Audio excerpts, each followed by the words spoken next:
Yes, what is up, everybody? You're very welcome back to LeedsBros for your Leeds versus Sunderland Watchalong, the second game of Leeds United's pre-season tour of the USA. Again, another late one. It is going to be a 12:30 kickoff, so we do have a little bit of time until we get to kickoff. So get them comments in. We'll have a little bit of a chat about the latest Leeds United news, and we'll have a little bit of crack tonight, and hopefully we do stay awake. Hopefully a better game than what we've seen against Wrexham, and hopefully Leeds United get a positive result tonight. Before we do get into it though, guys, you know the drill. Smash that like for me. Let's go for 300 likes on this one. And if you're new, hit that subscribe button for me as well. We will go through the team news, who's in the squad, who's out of the squad, and all that in a couple of minutes. Let's get into the chat and see who's with us here this evening. We've got Robert Bull here. We've got Danny Rumsey. Martin is here as well. Mick Doyle. Dr. Cox. Shane Daly is here as well. Big up, Shane. Tell your dad I was asking for him, pal. Let's get into a couple of your comments. Robert Bull says, we signing Trafford or not? Seems to be dragging on for ages. Yeah, mate, we're close. We're close. The only thing I would say is don't panic yet. Seems that there's starting to be a little bit of a knee-jerk reaction amongst the Leeds United fan base. Some rumours that is floating around on social media and that. But, yeah, don't believe it, mate. These things do take time. And if you do kind of cast your mind back to our first signing, Harry Wilson, that did take a while to get over the line. Believed to be the agreement is nearly there. Trafford will fly in, do his medical, sign his contract, and go back on his holiday. So it's all in hand, pal. Don't be panicking. Don't be panicking. Danny Rumsey says, smash a like and subscribe. And if you please can donate to the lads who are doing a 60-kilometre cycle ride for charity. Yeah, we are indeed this Saturday. Myself and Dillo are doing a memorial cycle for our dad. Obviously passed away from heart disease last April. And we're doing this in aid of the Irish Heart Foundation, who do life-saving work. Our aim is to raise €1,000. We've just hit 500 now, so we're on our way there to a good goal. I will put the link in the description after the show. I forgot to put it up here, but it is in last night's stream, so if you do want to do it, you can go check out last night's stream. Thanks very much, Danny, for reminding me there, pal. Danny also says, has Darren forgot to set his alarm? I didn't, mate. I didn't. I am a little bit tired, as you can probably see. I probably should have got a coffee into me before this, but we'll get through. We'll get through. We're here. We are here. Martin Nolan is here as well. Hope you're keeping well, Martin. Hope the head's not too sore after 40th anniversary, by the way, pal. Good to see you in the chat. Hopefully you guys can stay awake and get me through as well. Mick Doyle is here. He said Real Madrid beat Premier League clubs to the signing of SB. Yeah, very much looks like it. So we've had rumours over the last couple of days that Leeds were interested in Levante striker Carlos SB. Fabrizio Romano dropped the bomb tonight that Real Madrid are going in from, I believe, around 25 million. So, you know yourself. Once Real Madrid comes calling, there's no turning that down, and he is a Spanish striker as well. Look, we tried. We obviously registered our interest. I'd imagine we did try and get him. We got news from Graham Smith that Leeds were just interested and no move was made. I failed to believe that. I'm sure if the club did leak that to Graham Smith that they were looking at maybe making a move. But once Real Madrid comes in, I think that's Carlos SB done, to be fair. Yeah, Danny has it there. Get your score predictions in as well, guys. We will read them out. We'll get into the team news there in a couple of minutes. Martin Nolan says 3-2, Metchie a winner. I do hope we win, even though it's pre-season. Get that winning feeling going. I'm a little bit deflated after the Wrexham game. I know it was only the first game back, but we always want to win, don't we? So hopefully Leeds United can get the points, get 3 points against Sunderland in a pre-season friendly. Who else have we got here with us? Amy Clark is here. She says, hello, hubby. From one live to another. Yeah, the wife was live on TikTok for 2 hours and then she came off. Now I'm live now. So, yeah, lots of content going on in the Clark household. Where else are we? Philip Anderson is here. Let's smash Sunderland. I'm with you, mate. Let's smash them. Look, I'm sure it's going to be better. Excuse me. Tonight than what it was against Wrexham. We know Wrexham was the first game back. You could see a lot of rust in the players' legs. And the starting 11 looks a lot better, doesn't it? Looks like Daniel Farke is going close enough to what that starting 11 could be at the start of the season. We get to see Maharmovic as well tonight. But we'll get into that in a couple of minutes. We'll get through a couple of more of your guys' comments. Dr. Cox says, I'm looking to move to Ireland soon, mate. Well, if you do, give us a shout and let's meet up. I'd love to meet you, pal. Philip Anderson says 3-1 to Leeds. I'd love that. Dr. Cox says, hope Kearns has a better. I hope he does have a better game as well. Probably wasn't fantastic, was he, against Wrexham? A couple of mistakes there, but fairness, he hasn't played much either as well, and there is a little bit of rust in there. Mick Doyle says it took Leeds 2 years to get Wilson, so patience is key. Ha ha ha. Yes, we do have to have patience, and I think that's something that the Leeds United fan base struggle with a little bit, don't we? I do think we kind of want everything done yesterday and done quickly, and I seen kind of X kind of exploded tonight with a fake account making up that Aston Villa have came in for James Trafford and he's going there. Um, you kind of have to know who the messes are on Twitter. It's all fun and games and all that, but it does catch a few people out. So a lot of people were getting wound up tonight thinking James Trafford was going to Aston Villa. There is no truth in that. We're nearly there. We nearly have it over the line. Don't be panicking. We'll get there. And look at the transfer. It's been a brilliant transfer window for Leeds United, hasn't it? Obviously, we're getting Harry Wilson in first. Tariq Maharmovic. James Trafford is nearly there. We still could get Julian Brandt. We're still obviously waiting on him to make his decision. And Leeds are going hard this transfer window. And this is a different Leeds United that we have been seeing, isn't it? So, okay, it's all good. It's all good. Philip Anderson says, what's the formation? Let me know what you guys think. Look, let's get into it, right? Let's go through the starting 11. Let's talk through it. And let's try and figure out what the formation is, because this is my perception of it. So starting in goal is Alex Kearns, Jaden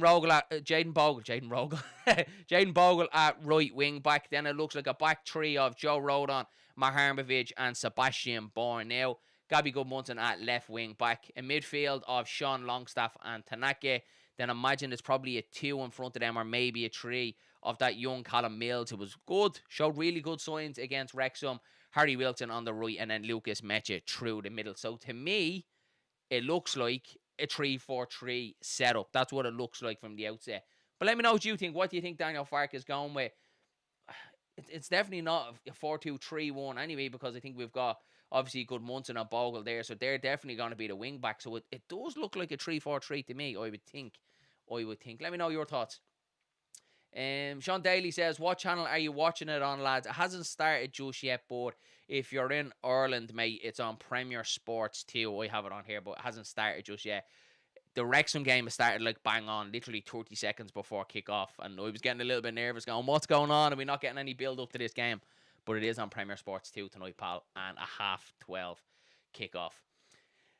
Dr. Cox says you need to get some work around Ireland, mate, and some accommodation. Yeah, mate, look at hit me up on the DMs. Anything I can do at all to help you out, man. Hit me up. I'll do my very best for you. Mick Doyle says, is there any outgoings? There's been a lot, mate. There's been a lot, to be fair. Obviously, Isaac Smith is gone. Max Fober is gone. Jack Harrison is gone, thankfully. 90 grand off the books there.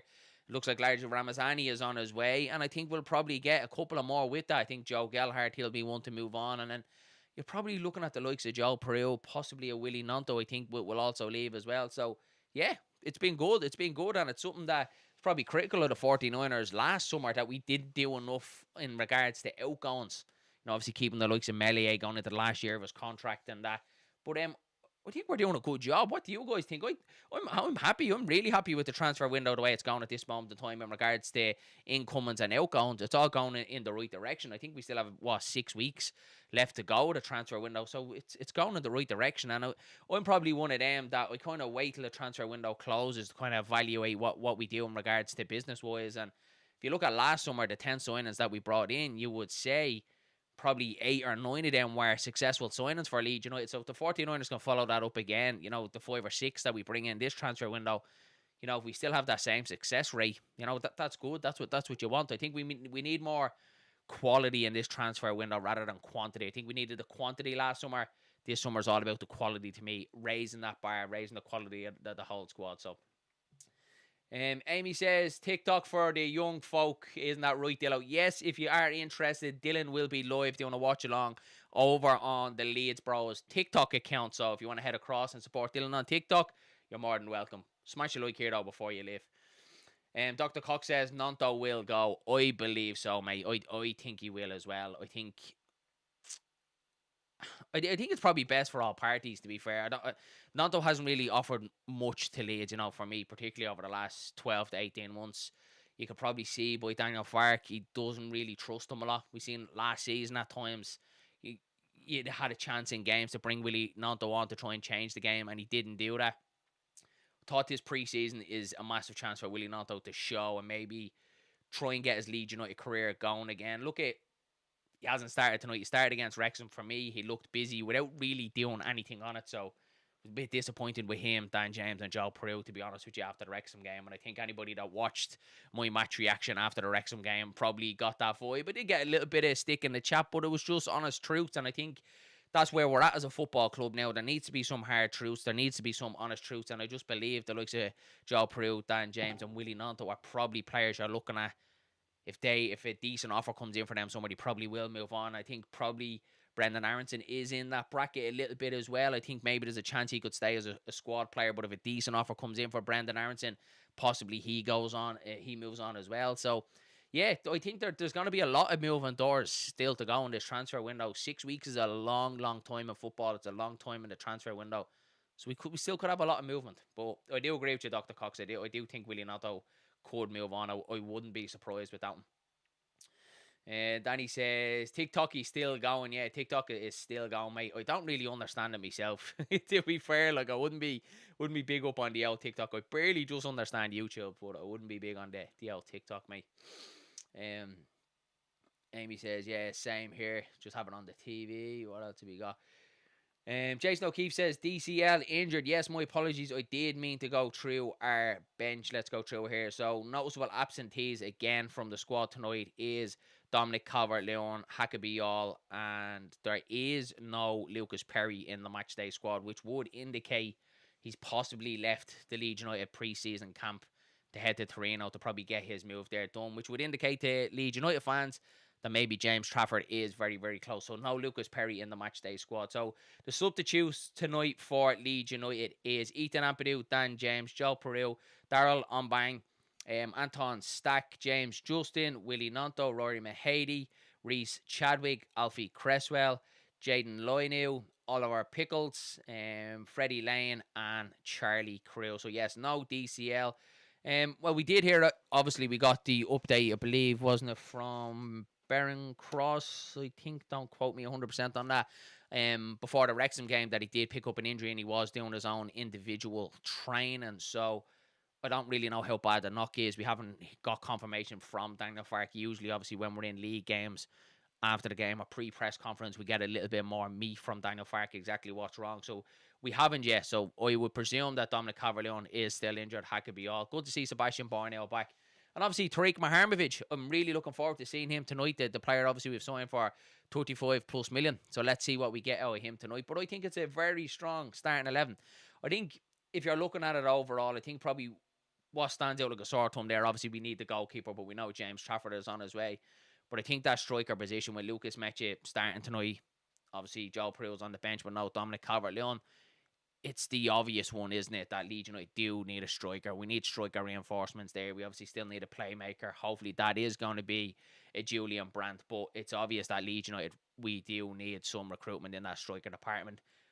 Thought it was going to be Carlos Espy, but doesn't look like that. So it looks like Leeds United are going to have to turn their attentions elsewhere. What else have we got?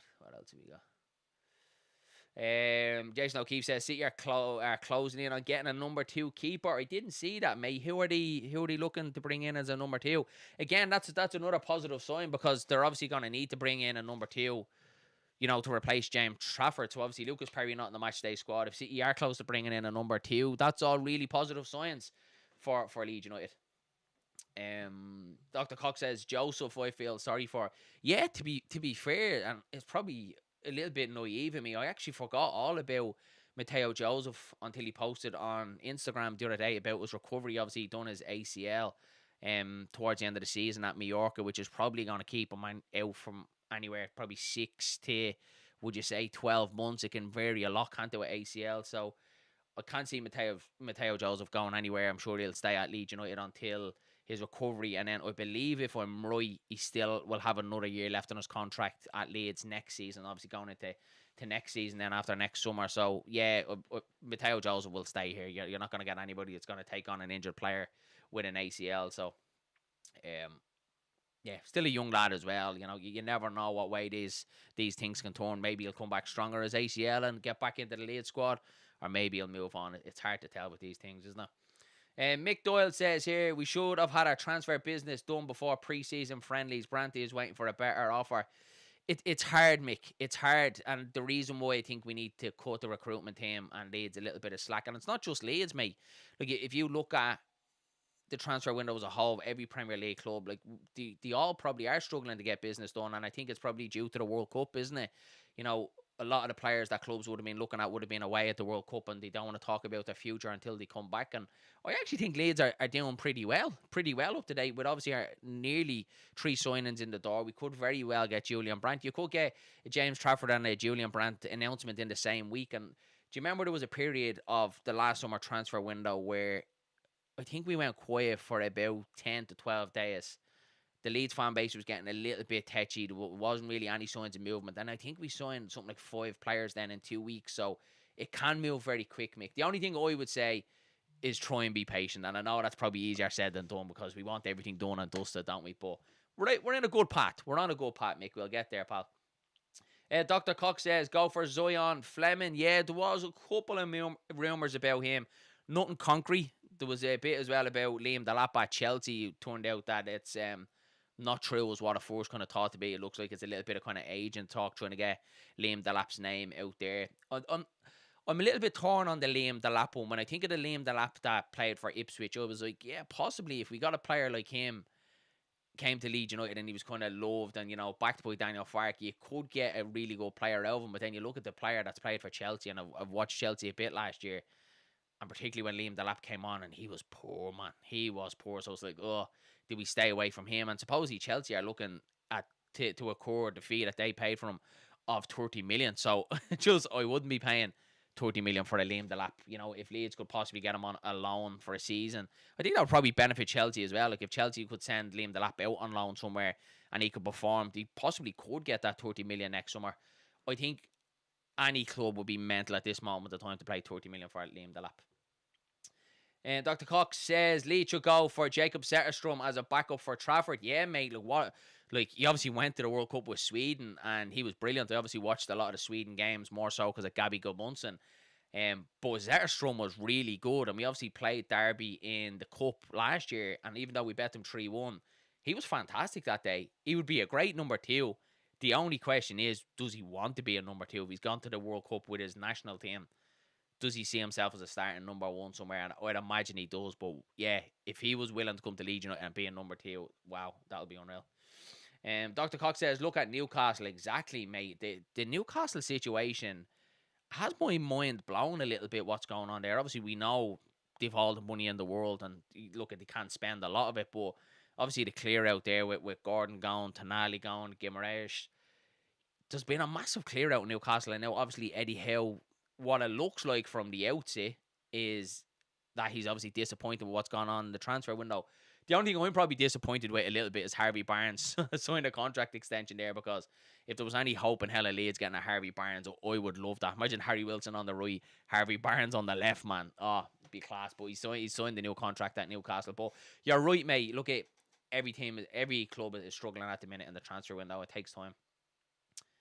Danny said we should go for David Soma. I tell you what, David Soma was good on his day. You know, if David Soma had kept fit for Leeds United, he would have been a player, an absolute player.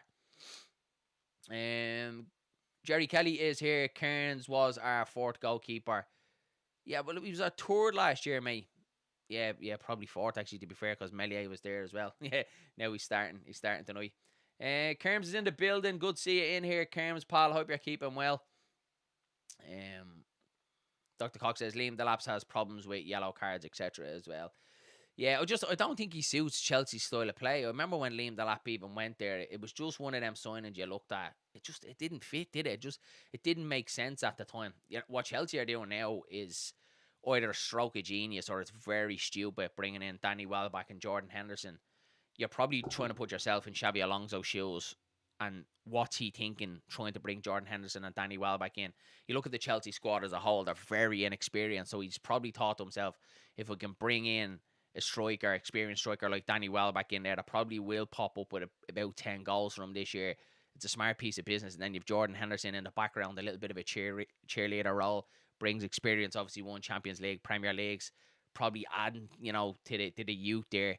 It might be a stroke of genius from Chelsea, or could turn out to be very stupid. But I haven't really decided yet what happens. Newcastle got bet 4-1 away to Bristol City in their other friendly. Yeah, mate, exactly. Was that Newcastle's first pre-season game? I'm not too sure. Obviously, I haven't been keeping up the tune with every other Premier League club. I obviously know Liverpool played there. They're obviously on the same tour as us, and we obviously play Liverpool next. But was that Newcastle's first pre-season game? I believe Sam Greenwood scored a cracking free kick as well for Bristol City. Alonso wants some experience. That's why he's signed both of them. Gerrard will be next. Yeah, like as I said, it could be a stroke of genius or it could turn out to be horrendous. I don't know. Again, I look at the Xavi Alonso at Chelsea, and again, it could be wrong, but I don't think it's going to work. I just think Chelsea are one of them clubs. They bring in managers like this to keep them for a year or two. If they underperform, they're gone out the door. So, yeah. And of course, they have like 50 players or something, Chelsea as well. It's hard to even remember all the players that Chelsea have. Mick Doyle says, Wilson to get his first Leeds United goal tonight. Hopefully we win, would give us a lift. I hope so, mate. And I'm delighted to see Harry Wilson from the start. He obviously showed glimpses when he came on the other night against Wrexham. I think he sees the game differently. He sees passes differently. It's exactly what we need. And obviously from set pieces as well, free kicks in around the box, he offers something totally different, doesn't he? So, yeah. Dr. Gog says it there. Sam Byram to Chelsea next. Yeah. What do we think about the midfield? Obviously, we've no Ampadu in there tonight. We've got Sean Longstaff and Tanaka now. Tanaka, for me, lately, hasn't really had a good time of it, has he? Obviously, in the World Cup with Japan, he was at fault for their goal. We've seen Japan get knocked out of the World Cup. His poor touch the other night against Wrexham led to the third goal and Leeds' defeat. I would be very interested to see how El Tanaka performs tonight, because I'd imagine his confidence is probably a little bit low. So good to see Daniel Farke picking him tonight. Hopefully he has a good performance tonight and gets back to the El Tanaka that we all know and love, because lately I think he's performing below the player that he actually is. And then Longstaff he was brilliant against Wrexham. I actually thought he was my player of the match against Wrexham. He was brilliant in that first half. Obviously the assist for Joe Pereira goal and the goal that he did score was brilliant. So decent enough midfield, and looking forward to seeing young Callum Mills in there as well tonight. Great to see him getting another start, and he probably deserves it after how well he played against Wrexham. But other than that, there's no other young lads in there, is there? We've obviously got Gabby Goodmunson back now from the World Cup. He'll offer us a lot more on that left-hand side. Jaden Bogle, I'm hoping, is better than what we've seen against Wrexham. He did look very rusty, as well as Joe wrote on as well. So we should realistically be seeing a better, more polished performance tonight than what we've seen against Wrexham, now that the lads are back in the full swing of things. Mick Doyle says Tanaka has a lot of errors in him, unfortunately. Yeah, and you maybe think as a fan base last year, we obviously asked a lot of questions of Daniel Farke of why he wasn't starting out Tanaka in some games. Do you think maybe that this is what Farke's seen in a couple of the training sessions that made him think he is probably liable for a mistake a little bit? Because we have heard coming through the grapevine that Tanaka is very hard on himself and he's very kind of low self-esteem sort of player. He really bashes himself when he has low performances. Is it that thing where it's more of a mentality thing without Tanaka rather than quality? Because we know he can do it. We've seen him in the Championship. He was outstanding. We've seen him in the Premier League last year. Obviously, his goals against Liverpool, his one against Chelsea at Ellen Road. We know Tanaka can do it. I think it's probably more of a mentality and a confidence thing without Tanaka rather than actual quality. He has it there for me. Dr. Koch says Tanaka needs to get his act together or he'll be sold, I reckon. And you know what, mate?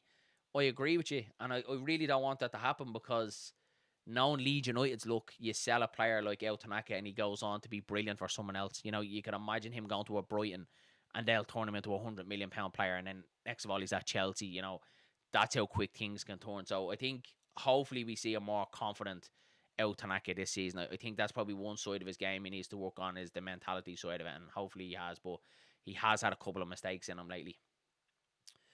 Hope Barnell gets through the game injury free. Yeah, mate, me too. Look, any time when he was called upon last year, I thought Sebastian Barnell done a job for Leeds United, and he's very much a squad player, isn't he? Again, his future is one of them that you look at. Will he possibly want to move on? I think he probably realises himself that he isn't going to be a starter for Leeds United this season.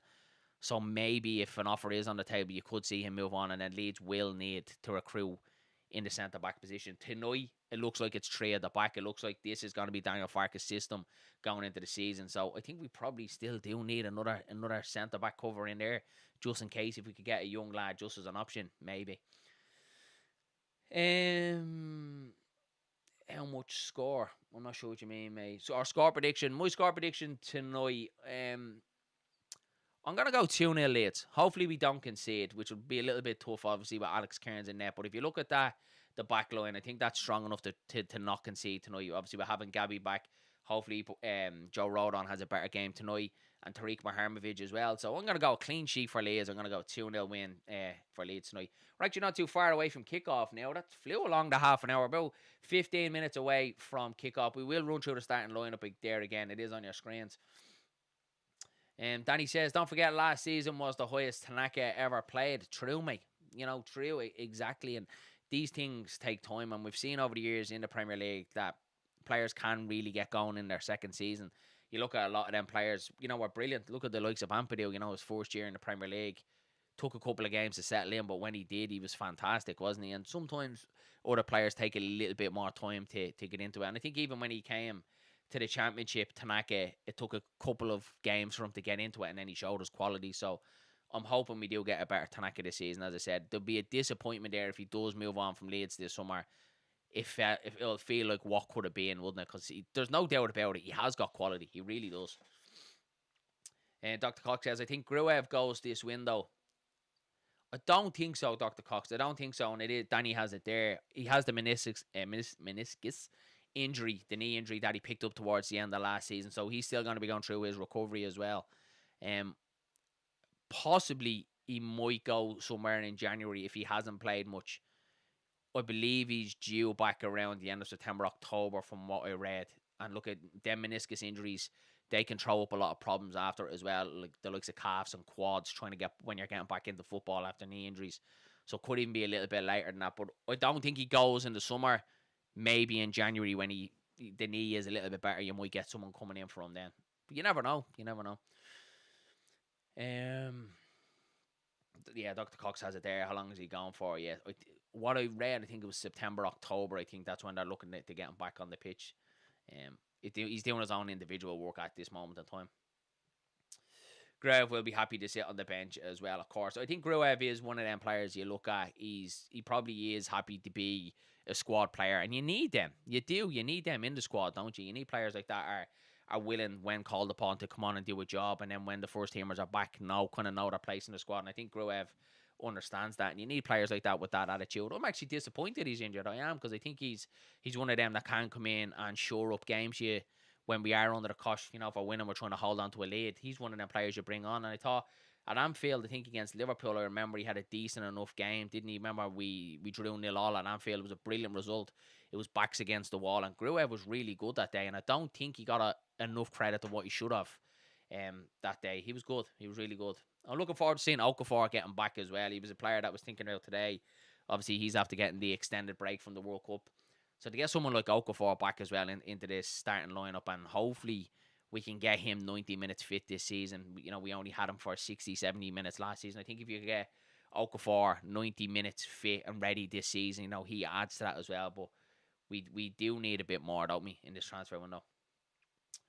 I think Leeds will sign another defensive midfielder this window. Yeah, do you know what, mate? You have a point, because we were obviously looking at Shea Charles, and then didn't the Inter Milan guy, Peter Sutic, come up as well? So there's been a couple of murmurs of obviously defensive midfielders coming in. So you would think if Leeds did bring another midfielder in, that you would see someone depart, or maybe they probably have a feeling, if an offer does come in for a certain player, that they will move in the defensive midfielder role. I think at the moment they'll be happy enough. I do think we have a lot of options in that midfield, and I think if we do bring someone in, they probably will move on, or vice versa. If someone leaves, we probably will. But it's not a priority at this moment in time for me. I think let's get Trafford done.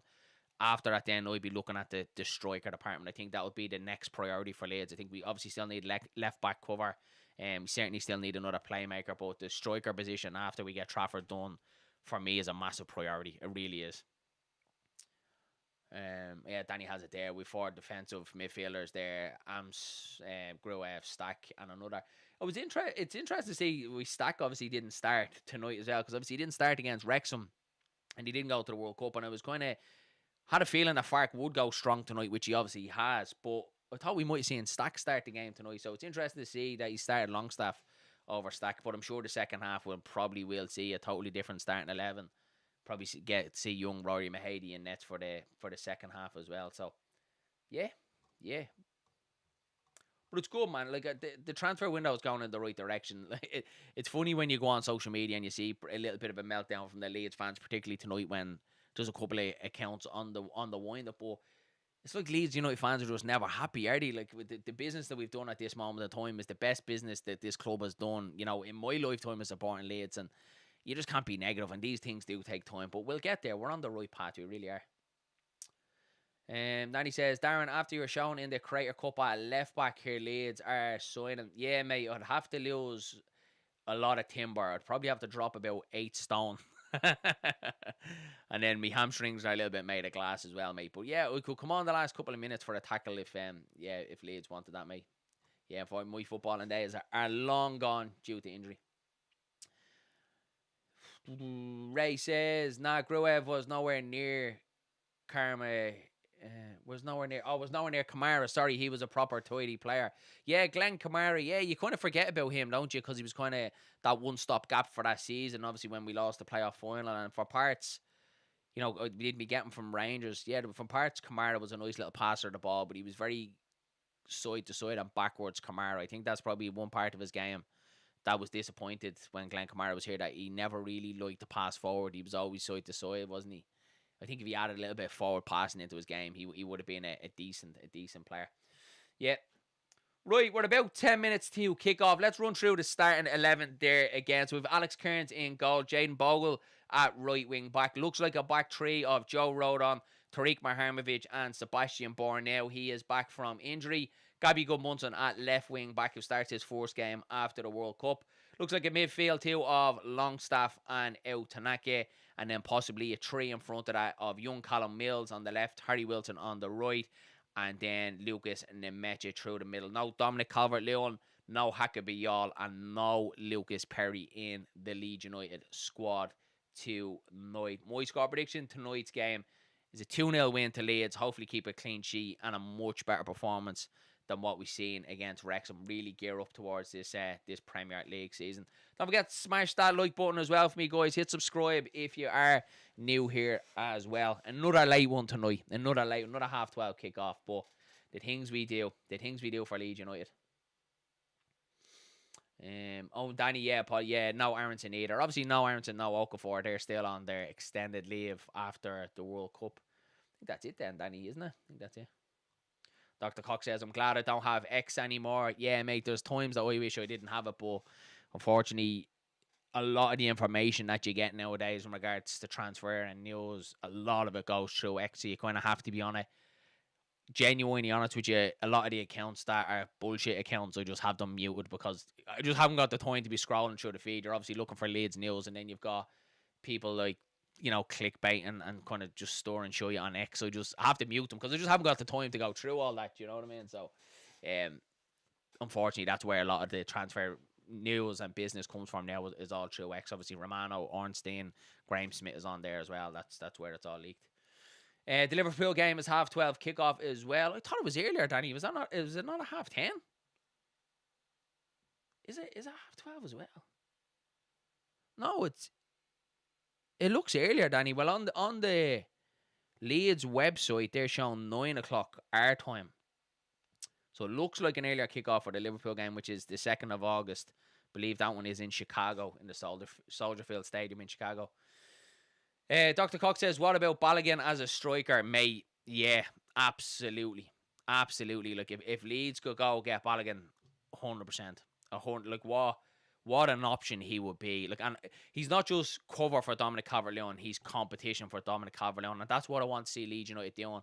And I think we will. I think we will sign a striker, someone that's going to compete with Dominic Calvert-Lewin, and I think he needs that as well to keep himself on his toes. I think if Leeds go into this season with a more or less backup striker like Mecha or Joe Pereira, I think Dominic Calvert-Lewin's in his head going, yeah, I'm Leeds United's number one striker this year. You need that competition to get the best out of players.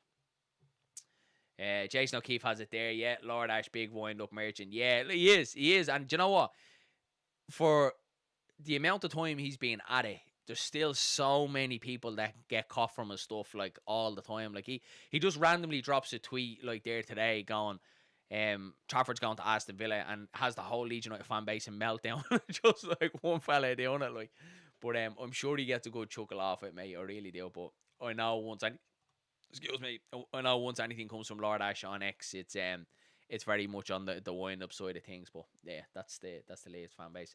But yeah, going back to Balogun, yeah, if Leeds could get someone like him, it'd be class. I proper invested myself in Carlos SB, if I'm honest. I didn't know anything about him until Graham Smith leaked that Leeds were obviously interested in him during the week. So I took a big dive into Carlos SB, watch a lot of his YouTube stuff, his movement, how he makes runs into the box. He looked like a very exciting player, young, 21, big, agile, strong. I was like, oh my God, yeah, he's the one. Like, and I think he had a release clause of like 21 million. So it was like, if Leeds could get him, like, what a sign of that would be. And then my heart just broke when I went on X and I see Fabrizio Romano saying that Real Madrid were in for him for 25 million. I was like, yeah, that's that out the door. But back to the drawing board. Danny says, breaking news, Leeds lose out on John Trafford. Yeah, Romano has had a nightmare this transfer window. An absolute nightmare. It feels like, I don't know what it is for Romano. For me, he's lost a little bit of his credibility over the last two transfer windows. It feels more so he's more inclined to get things out first rather than getting things out right. Even during the World Cup as well, some of the games and the results that he was posting. I think it was a Switzerland game where he won 2-0. Was it against Brazil? I think Brazil scored late on, but he posted that the game finished 2-0, but Brazil scored a late goal 2-1, and then obviously the James Trafford situation when he posted John Stones, and then what was it, John Trafford, or yeah, like just he's had a mare this transfer window, and him and Plettenberg have had a little bit of loggerheads going on X, haven't they? But yeah, I think the go for me this transfer window has been David Ornstein. He's been the reliable one. Like anything, not even regards to Leeds. Outside of Leeds, a lot of the transfer news and rumours, Ornstein has nearly been getting a bang on the head.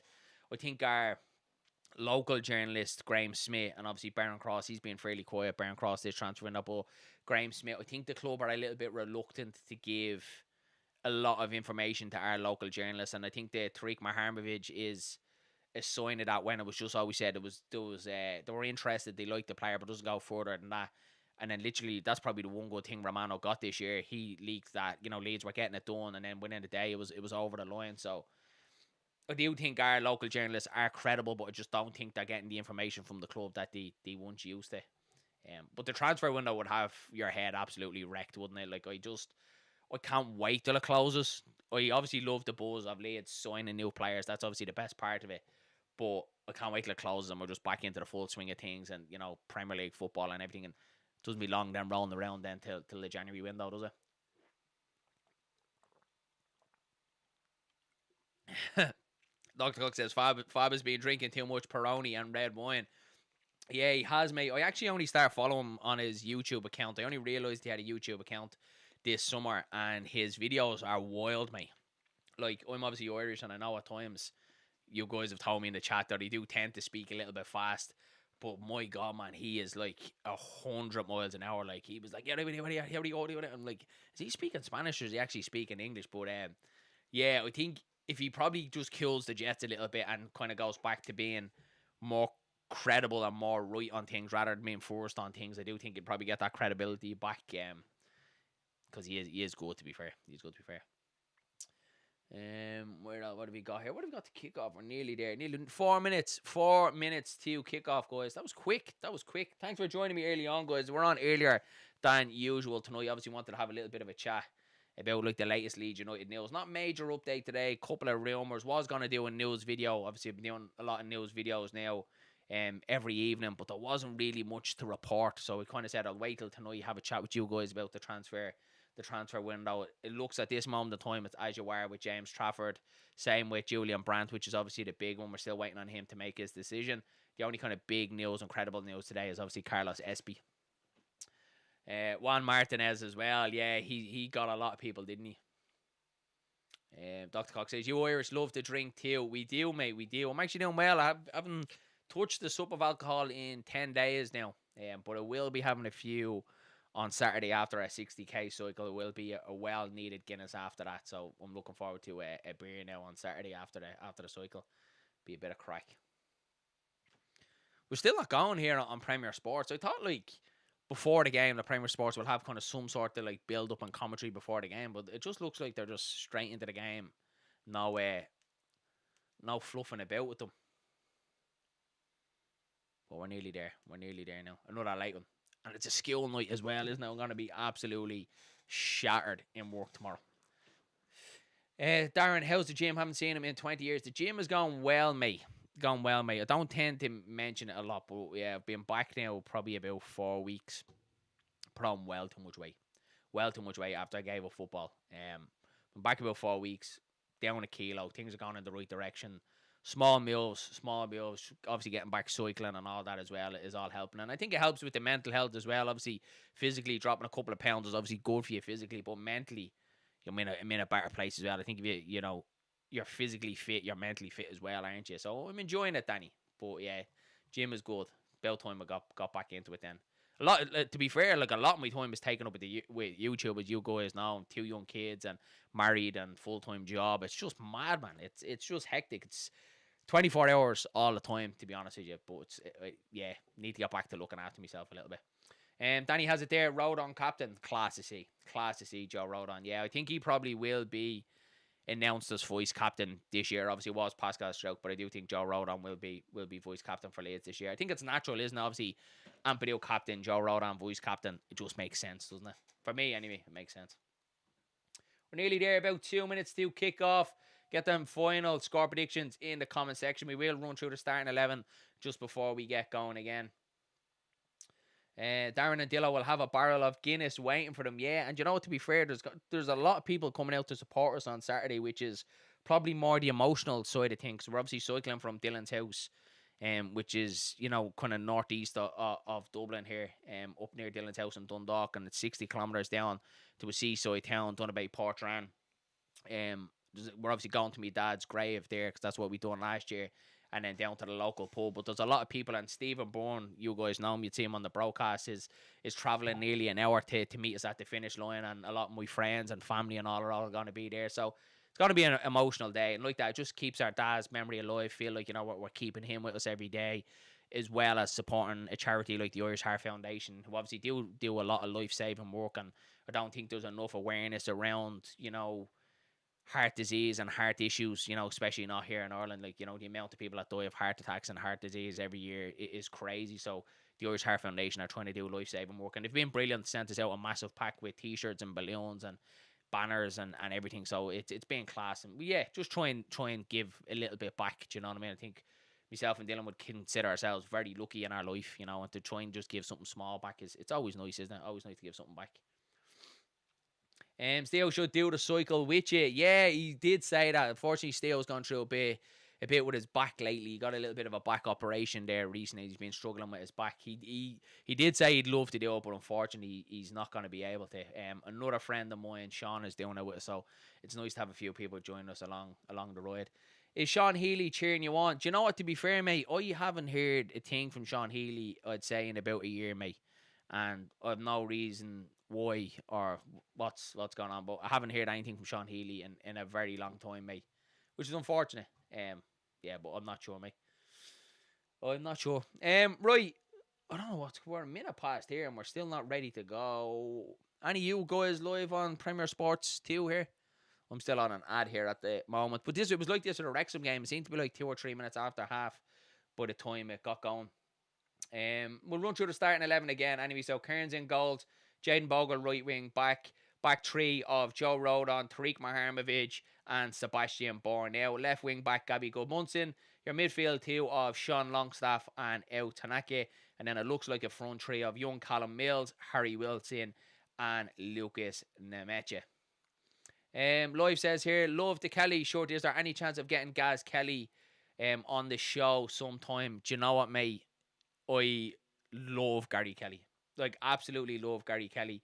I loved him as a player. I love that he's the only player outside of the Riviera that's made 500 appearances for Leeds. He literally lives 10 minutes down the road from me. I've met him a couple of times on flights over to Leeds. He's a genuine guy. There's no airs or graces about him. He's just one of them that is just he's kind of lived his life in fame, and he just wants to kind of be kind of just left, kind of like live a normal life. I did ask the question to a friend of mine, would he ever be up for coming on the channel and having a chat? And I actually direct messaged him, and to be fair, he came back and he said, "Love the channel, love you boys, keep doing what you're doing."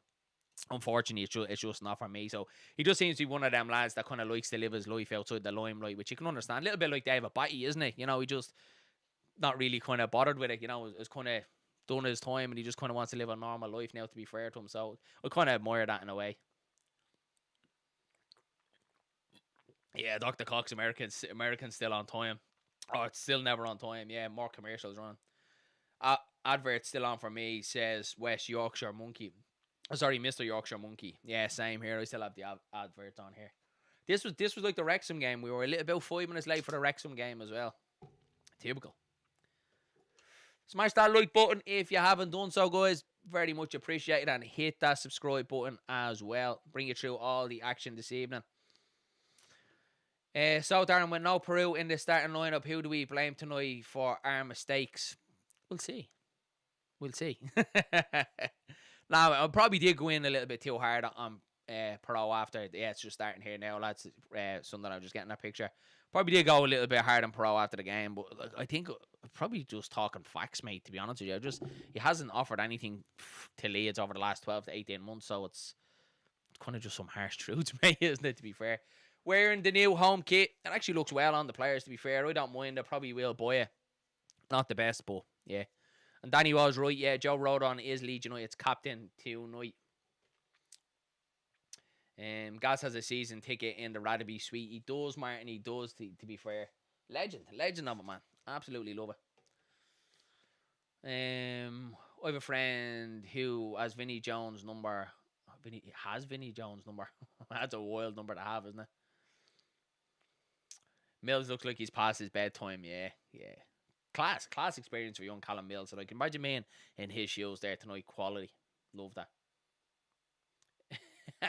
Is Taylor Swift on a halftime show? No, Dillo is. Dillo's going to do the halftime show for us tonight.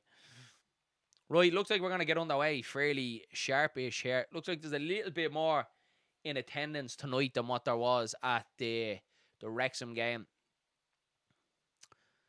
So, yeah, they're saying on Premier Sports that the formation is a 3-4-2-1. Yeah, it could be a 3-4-2-1 or 3-4-3, more or less. So, looks like Leeds are going back to their tried and trusted back three tonight. They have Gabby Goodmunson now as the third centre back, which isn't right. Danny says water breaks again, is it? Yeah. Darren is behind, folks, to try not to spoil the goal. There will be, cheers, Sean, thanks for shouting that out, pal. It will be about 40 seconds behind you guys, but a stream does come through. So yeah, please no spoilers if you can. Piro needs to get rid of that daft blonde hair, yeah, mate. To be fair, do you know what? If he was performing really well, you know, you would say he's pulling it off, but when you're throwing in a stinker like you did against Wrexham and you have hair like that, man, you're going to be a target, aren't you? Let's see what Maharmovich is like. Yeah, I'm interested to see him tonight. Just about to get on that way here now, so fairly quick start again. Is Callum Wills any relation to Danny Mills? No, I don't think so, Andy. I don't think so. I did try and have a look into that. From what I seen, young Callum Mills isn't in relation to Danny Mills, from what I know anyway. I tell you what, lads, the home kit actually doesn't look that bad when it's on the players. You know that? I think it's grand for a season. I know it's not great, but it's why it'll do. So Leeds tip off. Harry Wilson's going to get us on their way. Yeah, there's definitely a lot more in attendance tonight than what there was against Wrexham. Let's hope for a better performance from Leeds United tonight.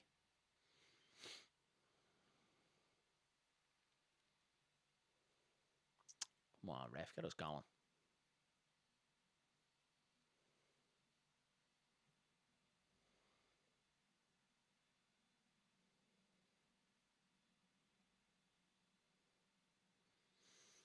There we are. We are on our way. Kearns goes long straight away up to Lucas Metchett.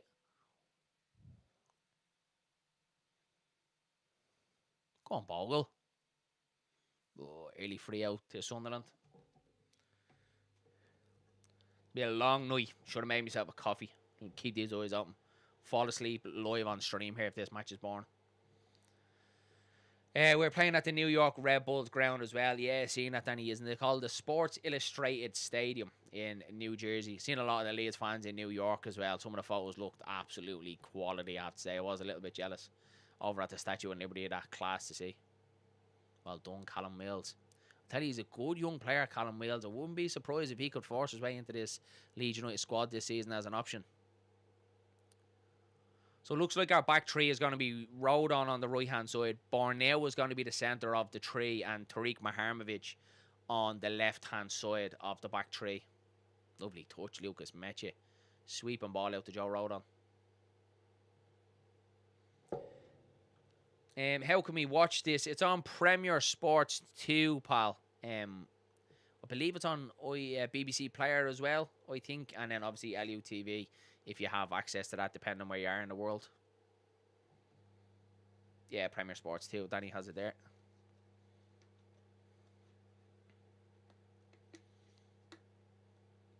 Nice little start from this, the Leeds. Nice little keep possession here. Nice Borneo as well as 33. He was 23 last year, so he's gone up to 33 this season.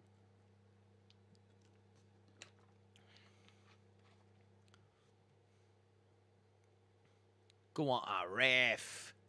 Lucas Meche with a tug of his short there. Sean Longstaff was in, barring that. Be nice to get a goal out of Longstaff tonight, wouldn't it? Obviously, a Geordie, a Newcastle man. I don't think he'd mind scoring against Sunderland here tonight. There's a New York Whites too, says Dr. Cox. Yeah, I see. I've seen that as well, pal. It's mental. It's actually mental, the amount of Leeds United supporters club in America. It's like nearly every state. Obviously now they have don't they have the Leeds United Tampa as well? The Tampa Whites or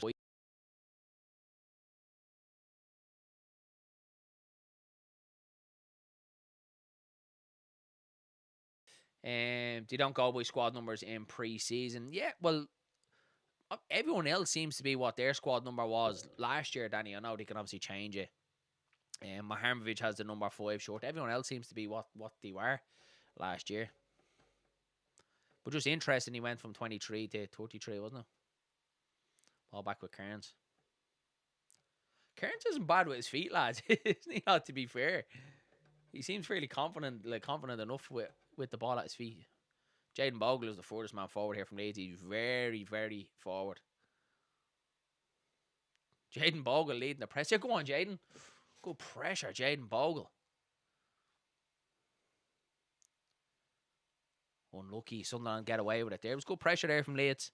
The only thing I hope we don't do what we done against Wrexham when we committed too many bodies forward and it left us a little bit susceptible in behind to Wrexham's attack, didn't it? There's a good long ball forward here.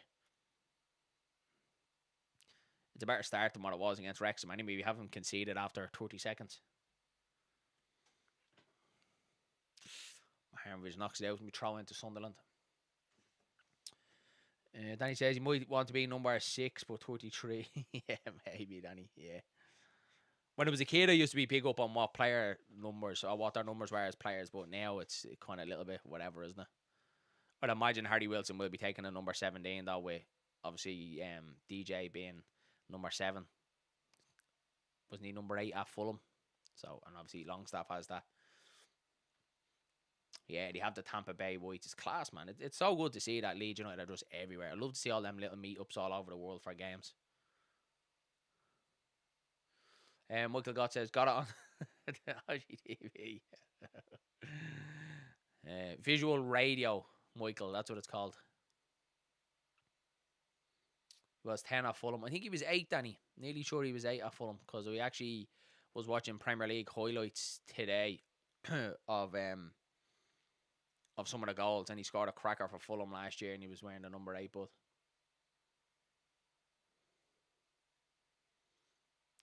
Sunderland just getting a little bit of possession here. Well done, Bogle. We've definitely started brighter anyway. We do look a lot brighter than what we did in them opening minutes against Wrexham, which is a good sign, obviously. In this new season, we have to go for Premier League establishment and consolidation again and set our sights higher.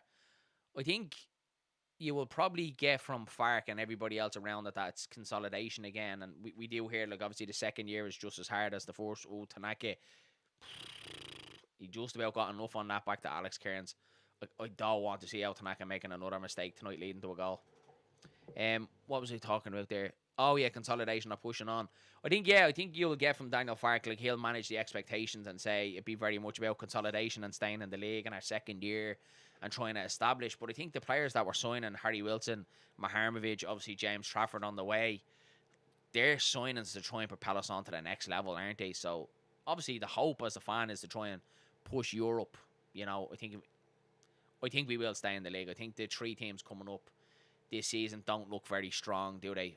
Obviously, Hull look poor. Their squad as a whole looks poor this moment in time. Still a bit to go in the transfer window. Ipswich. And then Coventry, it's hard to kind of tell with Coventry with Frank Lampard. Like, he could surprise everybody, get them going, but Lampard is one of them. If Coventry go through a bit of a bumpy road or a purple patch, he'll throw the players under the bus, and then you could see a little bit of disconnect there. So it could go either way at Coventry. But with the three teams coming up, Leeds have obviously a massive chance of staying in the league again. And I do think we'll kick on. I'm thinking top 10 next year, to be honest.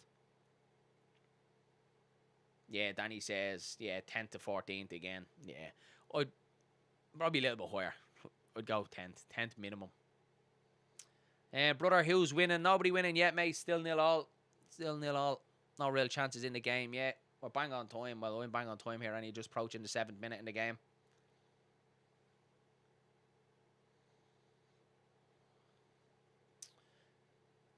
Yeah, he was out at Fulham. Sorry, my mistake. Yeah. Oh, bother, pal. Not a big deal.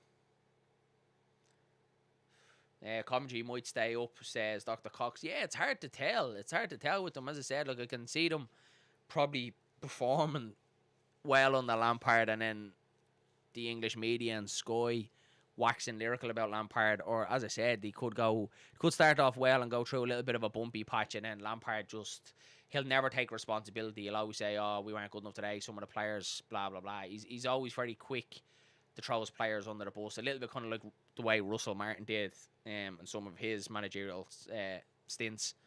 But it's hard to kind of tell what will happen at Coventry. I do think Ipswich and Hull will go down. I look at Hull, and I do think Hull could be the whipping boys this year. Meche. Yes! 1-0 Leeds. Lucas Meche from long range catches the keeper out. 1-0 Leeds United, 8 minutes in. Much better start. 1-0 up, class. Absolutely class. Yeah, shush, don't say it. 1-0 Leeds United, Lucas Meche gets the goal. And to be fair, we have started a lot brightly. We do look a lot better, a lot more sharper in our game. It was a long way out from Lucas Meche. Who was it that dispossessed? It was Tanaka. Good man, Tanaka, good pressure. Long way out, Lucas Meche. Yeah, the keeper was off his line, and Lucas Meche in off the post with his left foot. 1-0 to Leeds United. 8 minutes on the clock. Good start, good strike. Yeah, Danny has it there, good strike. Love to see it. 1-0 Leeds United. Much better. Build on that now, isn't it? Build on that.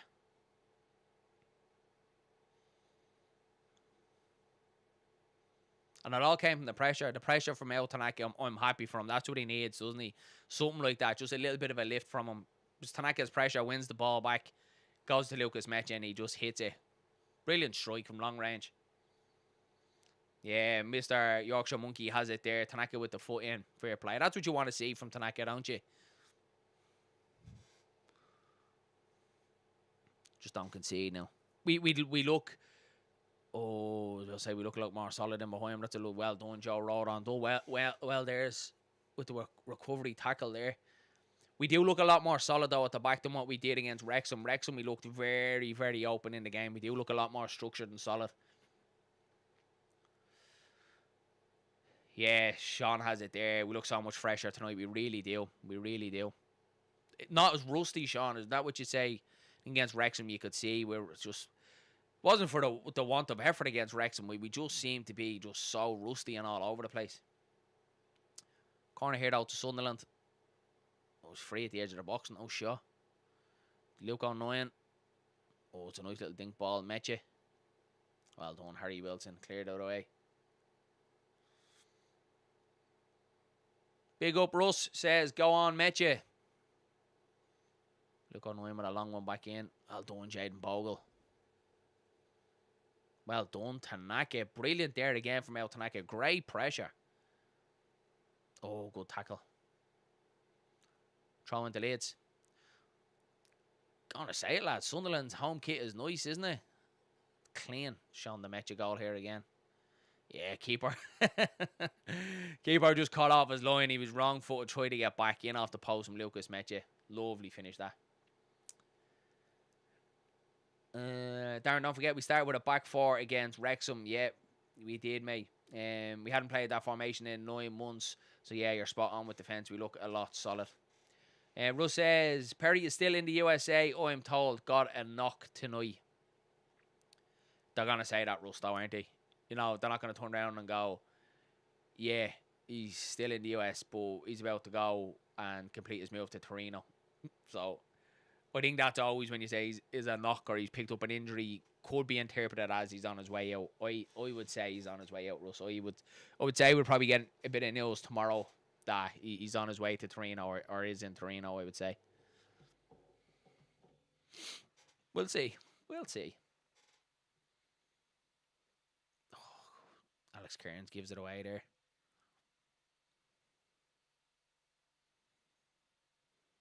We need a coffee. Badly. We could be asleep before half time here, lads.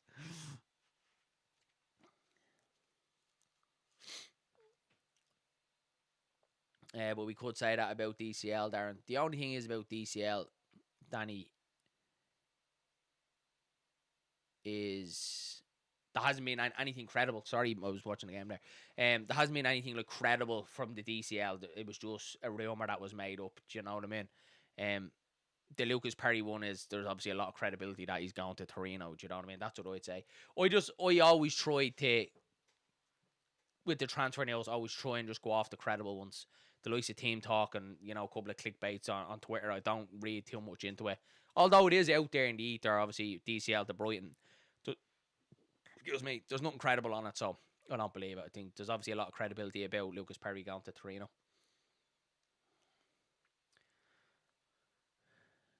Yeah, Dr. Cox says it there. They will be saying that because they're not going to risk Lucas Perry. They're not going to even have him out there warming up before the game in case any sort of injury, and then obviously, you know, ruins his move to Torino then, doesn't it? I think it's a big indicator today. I think it's a positive today for Leeds. It's shown that the James Trafford one is close. That Perry obviously isn't in the squad tonight, and Man City are about to sign a second goalkeeper. So it shows the James Trafford one is close, lads. I think we can take a lot of positivity from that. Get the wife to make you one. Do you know what? I was literally just going to text her saying, any chance, love? Do you know the way you love me and all that? Any chance of a coffee? Oh, good one across the box. Get it out. Well done, Bogle. Sunderland have upped the pressure since the Leeds goal. Team talk rubbish. Yeah, mate. Exactly. Didn't they drop yesterday the exclusive that Real Sociedad wanted Julian Brandt, and then today it was basically rubbish that it mightn't be as credible or as an exclusive Graham Bailey. But unfortunately, mate, when you do YouTube and you're doing news, you just have to put it out there, and you obviously just say whether you think it's credible or not, and kind of just let people make their mind up. But from my take, Team Talk, I don't believe them at all. And they obviously claimed an exclusive as well back in February that Leeds wanted James Trafford. Like, it's just an easy link, isn't it? Like, you know, Bill from Beeston would tell you Leeds wanted James Trafford. Like, it wasn't an exclusive, so.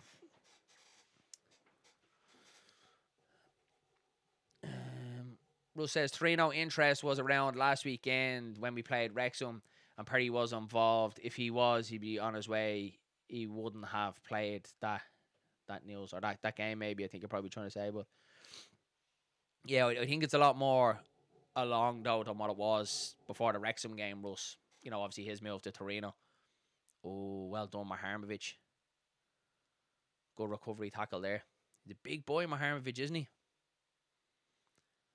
I don't know what it is about Maharmovic, lads, but he is. I don't know, like, he looks like Ampadu with a bit of Joe Peru in him, doesn't he? He's like Ampadu and Joe Peru's offspring or something. Mad. I'll drop a little text to the wife. Any chance of a coffee, love? Please. She'll probably tell me to stick it. Any chance of a coffee? Love you. Kiss, kiss. I'm definitely going to get the 2 fingers back to me. Make your own coffee. Tarika's Amsa Piro's love child, says Danny. Yeah. Mad.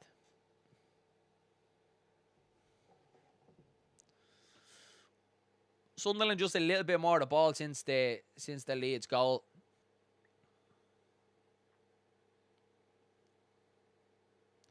I'll be interested to see what Sunderland do this year in the Premier League. I think they can have a similar season to what they did last year. I tell you what, lads, I really like the look of that young Callum Mills. You know, that's some lovely touches on the ball. Here he is again. Go on, go wide. That's a great ball from Callum Mills. Well done. He looks like a good baller, lads. I'm telling you, he could be an option for Leeds this season. Unlucky Jaden. Go on, Harry. Oh, unlucky. Yeah, I like the look of him. What do you guys make of young Callum Mills? Do you reckon he could force the issue? Do you think he could be in with a shout at the first team? We've obviously seen young Archie Gray getting his chance on the Fark.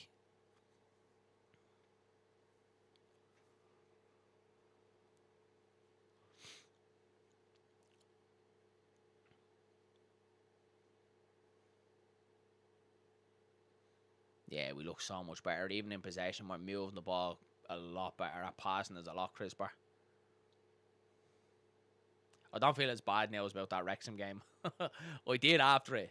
I'm one of them. I just hate seeing Leeds lose. Like, no matter who it's against, our pre-season game, it just annoys me. Like, and then went straight to work the next day, and then of course you'd like United fans, even though they lost to Wrexham, like, oh, he's lost 3-2 to Wrexham last night. You're just like, fuck it off. Like, I just hate seeing Leeds lose, no matter what it is. Is Mills playing on the left? He might get a chance there because Okafor. Yeah, exactly, Danny. He's on the left here now. And some lovely touches. You know when it's weird to say, but you know when you just see how someone touches a ball and passes a ball, he just has that little bit of swagger about him, young Callum Mills. I like the look of him, I really do. Europe will determine Sunderland season. Yeah, I think so. Dr. Cox, see him as, I think there's someone down injured here. It's Bogle. Jaden Bogle is down here.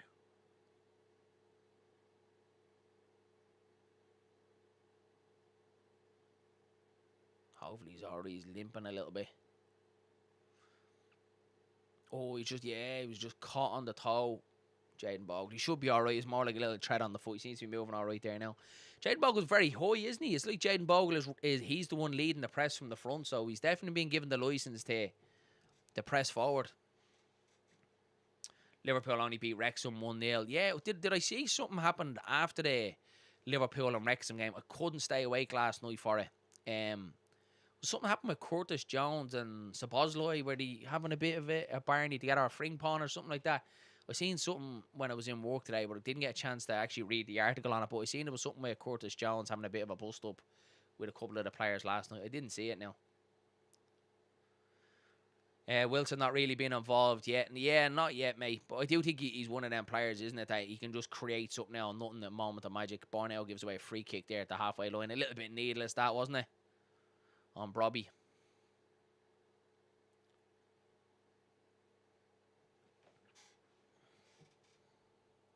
I think my wife might be asleep. She didn't even text me back. Doesn't look like a coffee for me, fortunately. Elliot for Liverpool has put some timber on, and it's not muscle. Really, mate? Yeah. I haven't seen Danny, to be fair. What a ball. Young Callum Mills, a little bit ahead of Meche. I'm telling you, lads, I like the look of him. Seen the video of Jones giving out this Sabozloi. Not sure what it was over, says Sean Daly. Yeah, me neither, mate. I thought we had a little bit more about it. I didn't see what happened or what went on. Delivery at the door. The wife has brought a coffee. Oh my God! Bet you we score now. Watch, as soon as I'm away. Watch.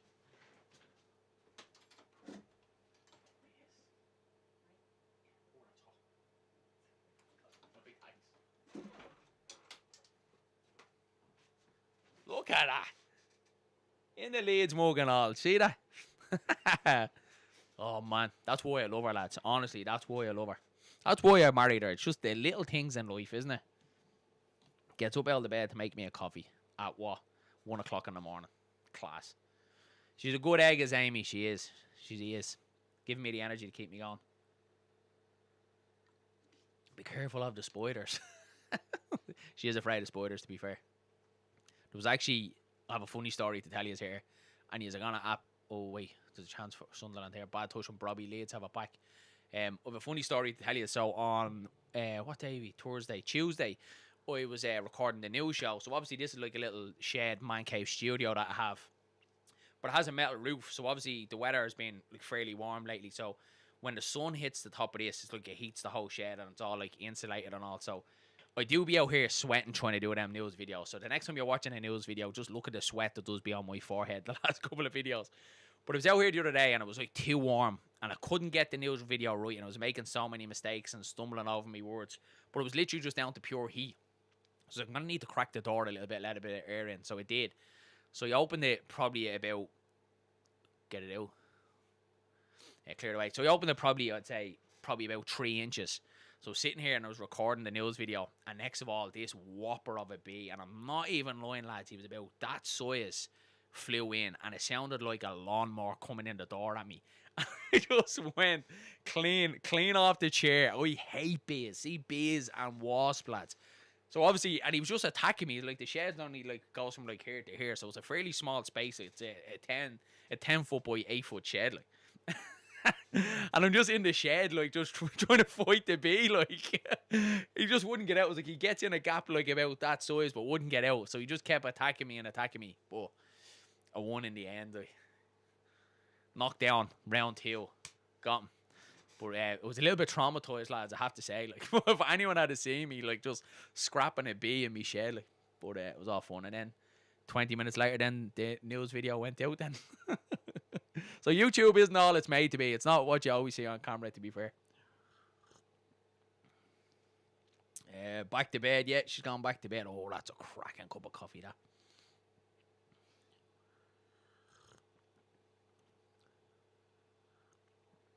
Hot though. Very hot. Whoa.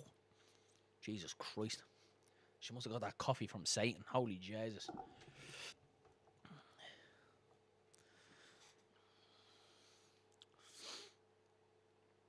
Lucas Mecha gives away the free there. It's been fairly balanced since the goal, to be fair. I would say possession's probably a little bit more in Sunderland's favour. Leeds have kind of dropped off a little bit from the goal.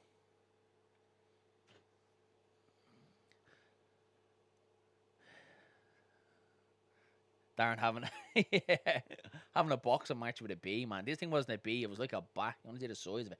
But you know, like the noise out of it, you know the noise that like bees make. Like this thing was like it sounded like a proper lawnmower coming in the door at me, like.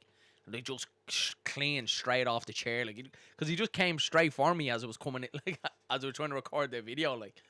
Oh, nightmare. Do you know what I actually probably should have done? Because I got it all on camera. Because the camera was obviously still rolling. I should have actually just saved it and just put it out to you guys and just said, this is what you get when you're trying to record Leeds United news. Do you know that? Mr. Whitesnake says, how is your patience, Darren? Very thin. I am a man of very little patience in every walks of life. I try to be, but yeah, sometimes. Oh, Karen's taking a bit of a risk there. Yeah, I'm a man that with not great patience, to be fair.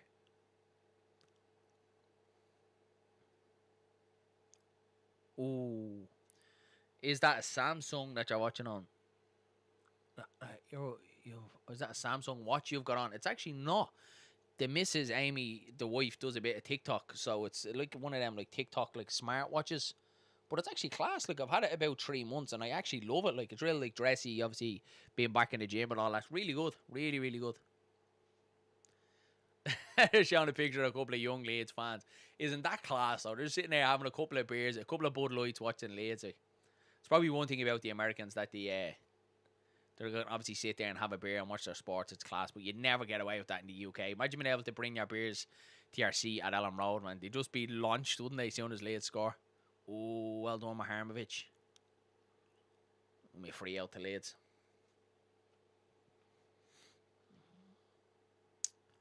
Plugging the wife's TikTok, yeah. The wife she has got TikTok, to be fair, yeah. And a lot more followers than me. She's putting me to shame, she is. Putting me to shame. I think, what have you got? 10, 11,000 or something she has on her TikTok. It's wild. Alex Cairn scares me with the ball at his feet, says Gary. Yeah, he's taking a little bit of a risk, all right. He hasn't made any mistakes yet, but yeah, you're right. Well done, Gabby. Good play there. That's nice football there. Longstaff, Maharmovic and Gabby. We look a lot better tonight, though, lads. Don't we? We're moving the ball a lot. There's the pass and lovely touch. Lucas Mecha, give it. Joe Rodon's playing it as a right winger here. Go on, Joe. Get your cross, Bogle. Get your cross. It is a good cross. Young Callum Mills was in there just over his head. Come on, Tanaka. You've won wide.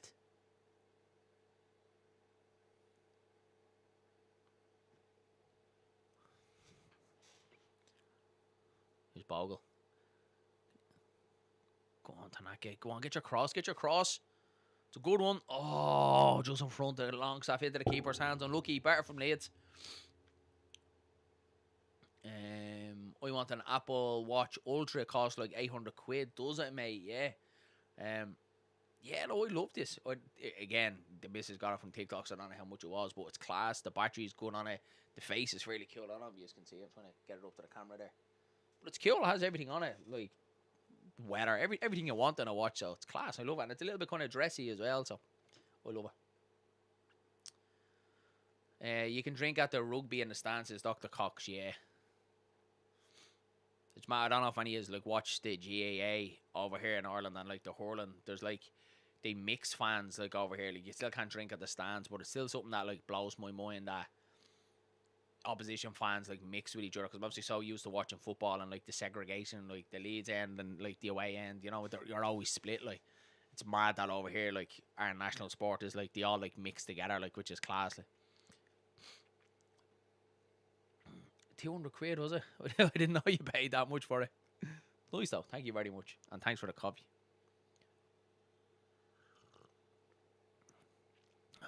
Maharmovic has looked good, lads, hasn't he? He looked good. He looks solid. Reads the game well. Nice couple of tackles.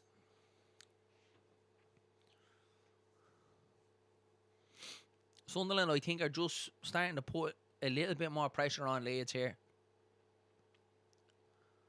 Block from Harry Wilson. DB4 UFC says, evening lads, evening pal. Darren, where's the biscuits with the coffee? It's a bit late for biscuits, Danny, innit? Bit late. I'm trying to go back to the gym, Danny. I'm trying to lose a couple of pounds. Protein biscuits. Gives it a protein biscuit there. The coffee will do me. The coffee will get me through. Gaelic football, Dr. Cox, yeah, pal, it's class. Everybody is saying Mayo won the All-Ireland. They haven't won it in like 75 years. They've lost like something like 12 finals in that time. And they won it there last Sunday for the first time. And just some amazing scenes. Even though I'm not from Mayo, I'm from Dublin. And Dublin and Mayo would have been big rivals down the years in the Gaelic. And Mayo won it. And you'd want to have like a heart of, you know, a rock to not feel happiness for Mayo. Because they've been through the ringer, to be fair to them.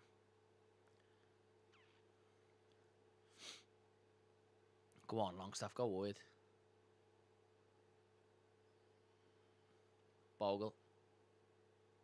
Strike. Oh, good strike from Jaden Bogle. Just past the post. Unlucky. Unlucky. Mayo are still partying. Yeah, Mayo have Sam says D. Yeah, DV4 is a Mayo man. I'm sure he's probably still celebrating. Mayo are still partying. Yeah, I've seen some of the videos of the parties. And look, that's what it's all about, isn't it? That's what it's all about. Great to see, I have to say.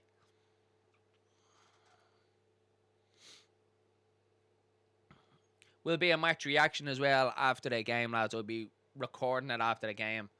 It'll be very late to put it out to you guys because it'll be about 3:30 in the morning. But we'll schedule it so it'll be out about 8, probably 8:30 in the morning. So if you are interested, there will be a match reaction in the morning, guys.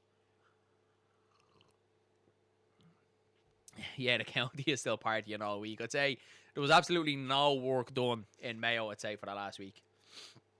Mick Doyle says, what position does Mills play? He's playing off the left here at the minute, Mick. He did against Wrexham and he is here again tonight. And I don't know, let me know your guys' thoughts. Is it just me? I really like the look of young Callum Mills. And I genuinely think he could be an option for Leeds. Okay, pre-season in Premier League is a massive step up. But, you know, if he can keep improving and the way he's going, you know, there's no reason why he can't be an option for Leeds United this season.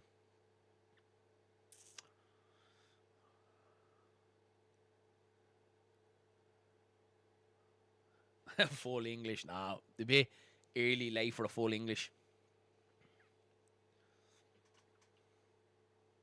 Half an hour gone. Good from Leeds. An improvement. That's what we wanted on the Wrexham game, wasn't it? And that's what we've got. Obviously, anything's better than conceding a goal within 30 seconds. But Leeds are 1-0 up thanks to Lucas Metje. He's ran that one out of play. Lucas Metje will throw into Sunderland. So he is a winger. It looks like that, Mick. Yeah, it looks like he's playing off the left. I don't know much about young Callum Mills. Russ, actually, if he's still in the chat, I know he watches a lot of the academy players and the under 21s and that. And I haven't seen much of him, so I presume he does play off the left. Sorry, lads, I got a little bit engrossed in the game there for a sec. Go on, Longstaff. Yeah, he gives away a free kick there. Through the back of him, free kick to Sunderland. Seems like Longstaff has a bit about him, doesn't he? Getting stuck into them, yeah. The Geordie man, not holding back. Not holding back. Striker and left wing, badly needed, said DV4. I'd agree, mate. I'd agree. I wouldn't say, like, the left winger is a badly needed one. I think, obviously, we know Harry Wilton is left foot, so he could go out there. We still have options that can play in the wing. I think another creative player, DV4, that's what I would be looking at. Obviously, definitely a striker is the next target for me. We need a competition for Calvert-Lewin. Then I think a creative player that could hopefully, like a Julian Brandt could play across that tree. He could play on the left. Obviously, he can play more so centrally and can play off the right as well. Julian Brandt would be an unbelievable sign. If you could get him for free, that's why I think Leeds are best off waiting. I know a lot of Leeds fans are saying, you know, leave him, let him go. He doesn't want to come to Leeds. I think you leave that door open for as long as you can. Like if you could get someone like a Julian Brandt on a free, yes, the wages are going to be high, but it means then Leeds, if we don't get a Julian Brandt, we probably are going to have to drop at least minimum 25, 30 million on getting a creative player, and then the wages on top of that as well. I know Pavel Sutic, wasn't it, from Leon? He was talk to him as well, but he'd cost a few quid, wouldn't he? But I think a player that could play across that front three would be a decent option.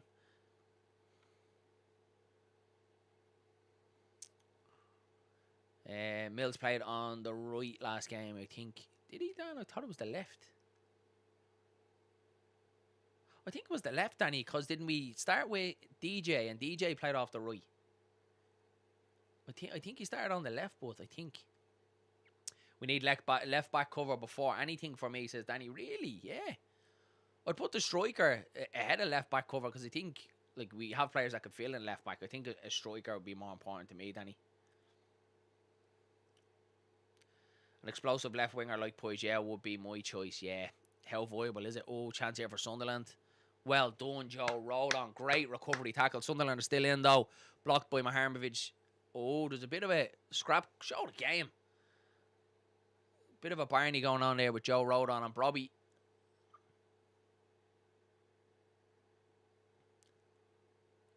I think Brobby wasn't happy with Joe Rodon's. was hanging out of him initially. What a tackle from Joe Rodon.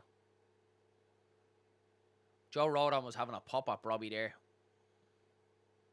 I actually don't think there was that bad on that tackle. I think it was just a bit of a coming together there. Two players going for the ball. Not much in it. A little bit of handbags.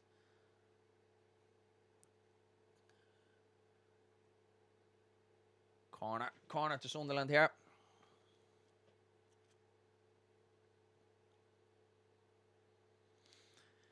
We may have someone that can cover our left back if Gavi gets injured on Bogle as well. We are fucked, yeah. I would like to see this season James Justin being the right back cover for Jaden Bogle. Maybe in the back three as well. I don't want to see James Justin out the left. I do think you lose a little bit. Young Jaden Lynn looked okay, but I don't think he's going to be the one. I was kind of thinking before the Wrexham game, could he be a bit left back cover from Leeds? Oh, chance here for Sunderland. Get it out. Whoa, Leeds are a little bit free out. Is it free out or offside? Looks like it's offside. Leeds were a little bit all over the place there as that ball came back in. Yeah, but yeah, no, I agree with you, Danny. We do still need left back cover. I don't think it's the next priority though. I think we do get it done. Definitely, I do because I think we seen at times last year when Gabby was out, we did lose a little bit in left back, didn't we? I googled Mills and it says that he is a midfielder. He might very well be, Mick, and I can't sit here and confess that I watched loads of him playing for the youth. I haven't. I literally only seen him for the first time against Wrexham when he played off the left. Maybe for the youth team he plays through the middle as a midfielder. So sometimes don't when they play midfield for the academy or the underage, when they come up to the first team, they might kind of play on the wing a little bit. They're probably not strong enough to play through the middle. But he looks good, man. He looks good.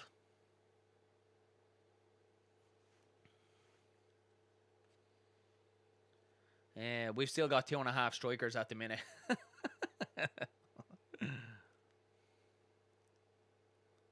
I think like you'd be happy enough like with a match as possibly a third choice. I think if you get someone in that's competition for Calvert Lewin, you're class. Like if you had to get someone like a Carlos Espy, that's class. They're three good options, I think. Because I do like Lucas Metch. I do. I think he is good for a goal. I think he can obviously his hold of play could be a little bit better at times for the size of him and the frame of him. But I do think Lucas Metch is a good option, and as well as a free.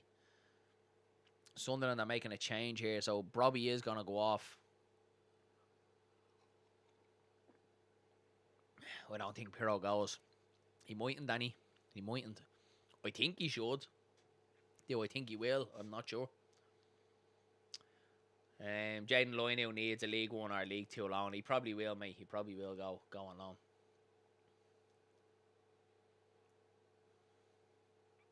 Go on, Harry. Haven't seen much from Harry Wilson, have we? The opening 38 minutes of the game. We haven't seen much of him. The ball hasn't been out the right hand side a lot, to be fair. He does seem to be drifting in, letting Jaden Bogle kind of overlap a little bit. But we haven't seen much of Harry Wilson, which is obviously disappointing. We'd like to see him get a little bit more on it. Poigio, bad memories, yeah, yeah.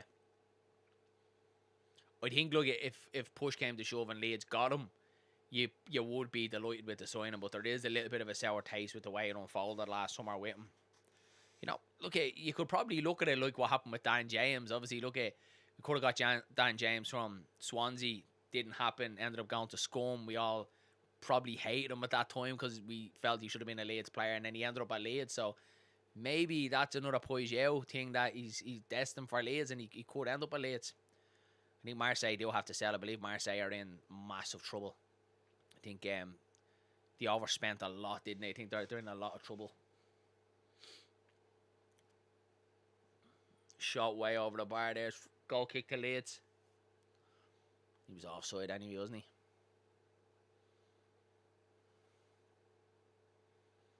We look decent though, haven't we? I've liked the look of Maharmovic on that left hand side. I think there could be a real connection there between Maharmovic and Gabby on that left hand side. He looks strong.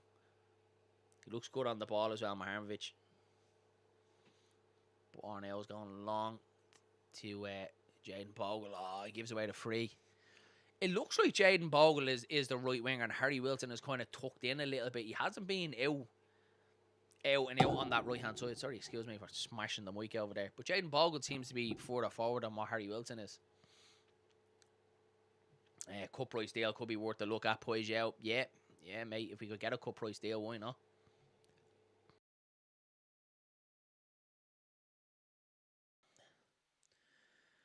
Messi could be our most underrated player. He's a finisher like DCL. Will score more this season as service will be better. You're very well possible, Saviour. You're very well possible. Do you remember his finish against Fulham late on? I think Fulham were. I was 0-0 when we bet Fulham 1-0 at Ellen Road. His finish, I think it was Ampadu that put the ball in the box, and his finish when he just got ahead of the defender and a little deft touch. Brilliant finish from Lucas Meche. He has shown that. He has shown he can't finish. It's just can you get him for 90 minutes, isn't it? That'd be the question, Sager, isn't it? Like if Calvert Lewin was injured, like do you think Lucas Meche could play on a Saturday 90 minutes and then again on a Wednesday night for 90 minutes? I don't think he could. Do you know what I mean? That's why I still think we need an option there.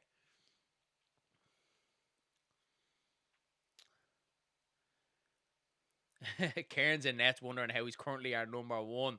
Signed on again to be the vibes, and now we starting games. Yeah. Do you know what? There's a part of me that's actually happy for Alex Cairns. Obviously, he was here at Leeds a little bit like Byram when we were through this shit, when the club was through the shit. And genuinely, if you haven't seen the podcast that him and Sam Byram done towards the end of last season, oh, unlucky. The end of last season, it was a really good podcast between the both of them. Really, really good. And I'm actually happy that he's out there. I'm sure he's living the dream, isn't he? Like, he loves Leeds, supports Leeds. He's out there in the USA, playing for Leeds United as their number one. So there's a part of me that's happy for him, but then the reality kicks in going, he obviously can't be Leeds United's first choice or second choice going into the season for me.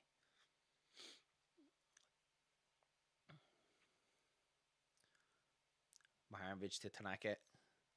Leeds were starting to get a little bit more possession back on. It was there for a while. It was a lot of Sunderland. Little less than 4 minutes to half time. I don't think we'll get much added on. There hasn't been much stoppages. Daman Kell says, let's go, Leeds. Yeah, love that, pal. Kearns is there to keep the keepers warmed up and training on before games. Yeah, that's what he's there for. Corner to Leeds here. It's a chance for Harry Wilson to put a decent one in the box. What do we think? Does Fark change a lot? Wholesale changes at half time, do we think? Or do we think it's only a couple? He changed a lot against Wrexham, didn't he? I'd like to see Harry Wilson maybe stay on. It obviously depends on how fit he is and what Fark thinks, but I'd like to see Harry Wilson stay on and maybe try and get him into the game a little bit more in this second half. Nearly hydration break, yeah. An actual proper hydration break. When hydration break should take place at half time. His brother died, didn't he, when he was at Leeds? Is this Cairns, mate? I never knew that, Dr. Cox. Is that true?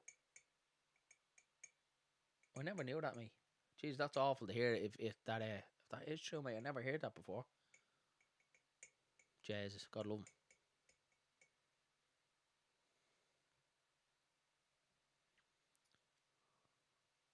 Oh.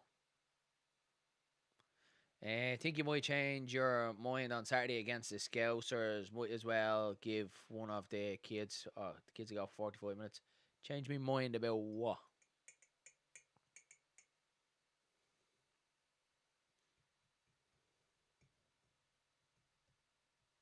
I don't think Liverpool have been great, haven't they? I think Gary Ola will do go for them though this year. I think he's a good choice. He'll get Liverpool playing ball this year. Yeah, he did die in a car crash. Jesus, that's awful. That is awful. God love him. Never knew that.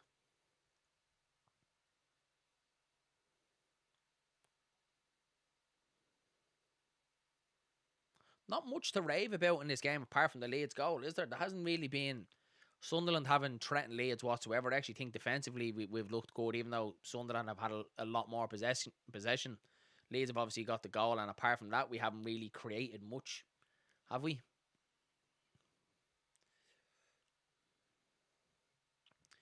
Hopefully, when they come to Dublin, Leeds go full strength against Scum, says Sean Daly. I hope so, mate. And I think we probably will because then we have Leipzig on the Saturday, and then we've obviously got Scum on the Wednesday.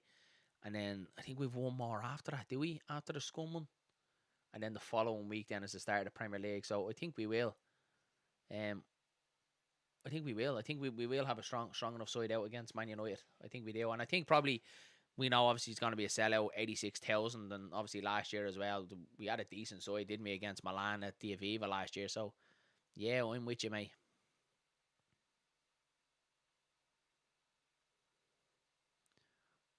Auburg after Scum, yeah. I think Stephen's gone to them all. I think Stephen's gone to the last three friendlies.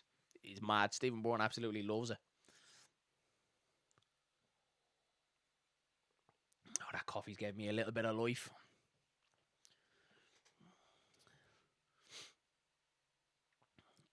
Cairns goes long up to Metche. It's actually a good ball forward from Cairns. Bogle, go on, Jaden. Oh, unlucky. Very unlucky. Cairns left Leeds shortly after that, didn't he? I do remember when he left. Didn't he play against us in a cup game for Salford? Alex Cairns, and I think didn't he save a penalty or two? There it is, half time. So Leeds United are 1-0 up at half time against Sunderland. Get them thoughts, your halftime thoughts in the comment section. We'll go through, guys, get through as many as we can. And let me reset that timer so we're ready to rock on off for the second half. I'm on top of it tonight. Look what that coffee's done. Look what that coffee's done for me. Class. Yeah, what's our thoughts? First half thoughts. Look it better. That's what we wanted from the Wrexham game, wasn't it? Improvement. We've seen that. Obviously not concede an early decent goal from Lucas Meche. Great pressing from El Tanaka, wins it back, and a long range goal from Lucas Meche in off the post, caught the keeper napping. Apart from that, the game hasn't really had much to rave about. Sunderland have had a lot of possession, tried to probe. Leeds have been fairly strong, haven't really created much. Sunderland, and apart from the Leeds goal, we haven't really created much either. Maharmovic looks good in his debut for Leeds. Solid there at the back. Good to see Gabby back there as well. Tanaka's doing okay. Harry Wilson, probably a little bit disappointed. Would like to see him on it a little bit more. I don't think he's influenced the game as much as he probably should, and a player of his quality. But overall, it's an improvement, and that's what we wanted, wasn't it? What have we got there? Yeah, I think he went back to Doncaster. Yeah, that was Cairns.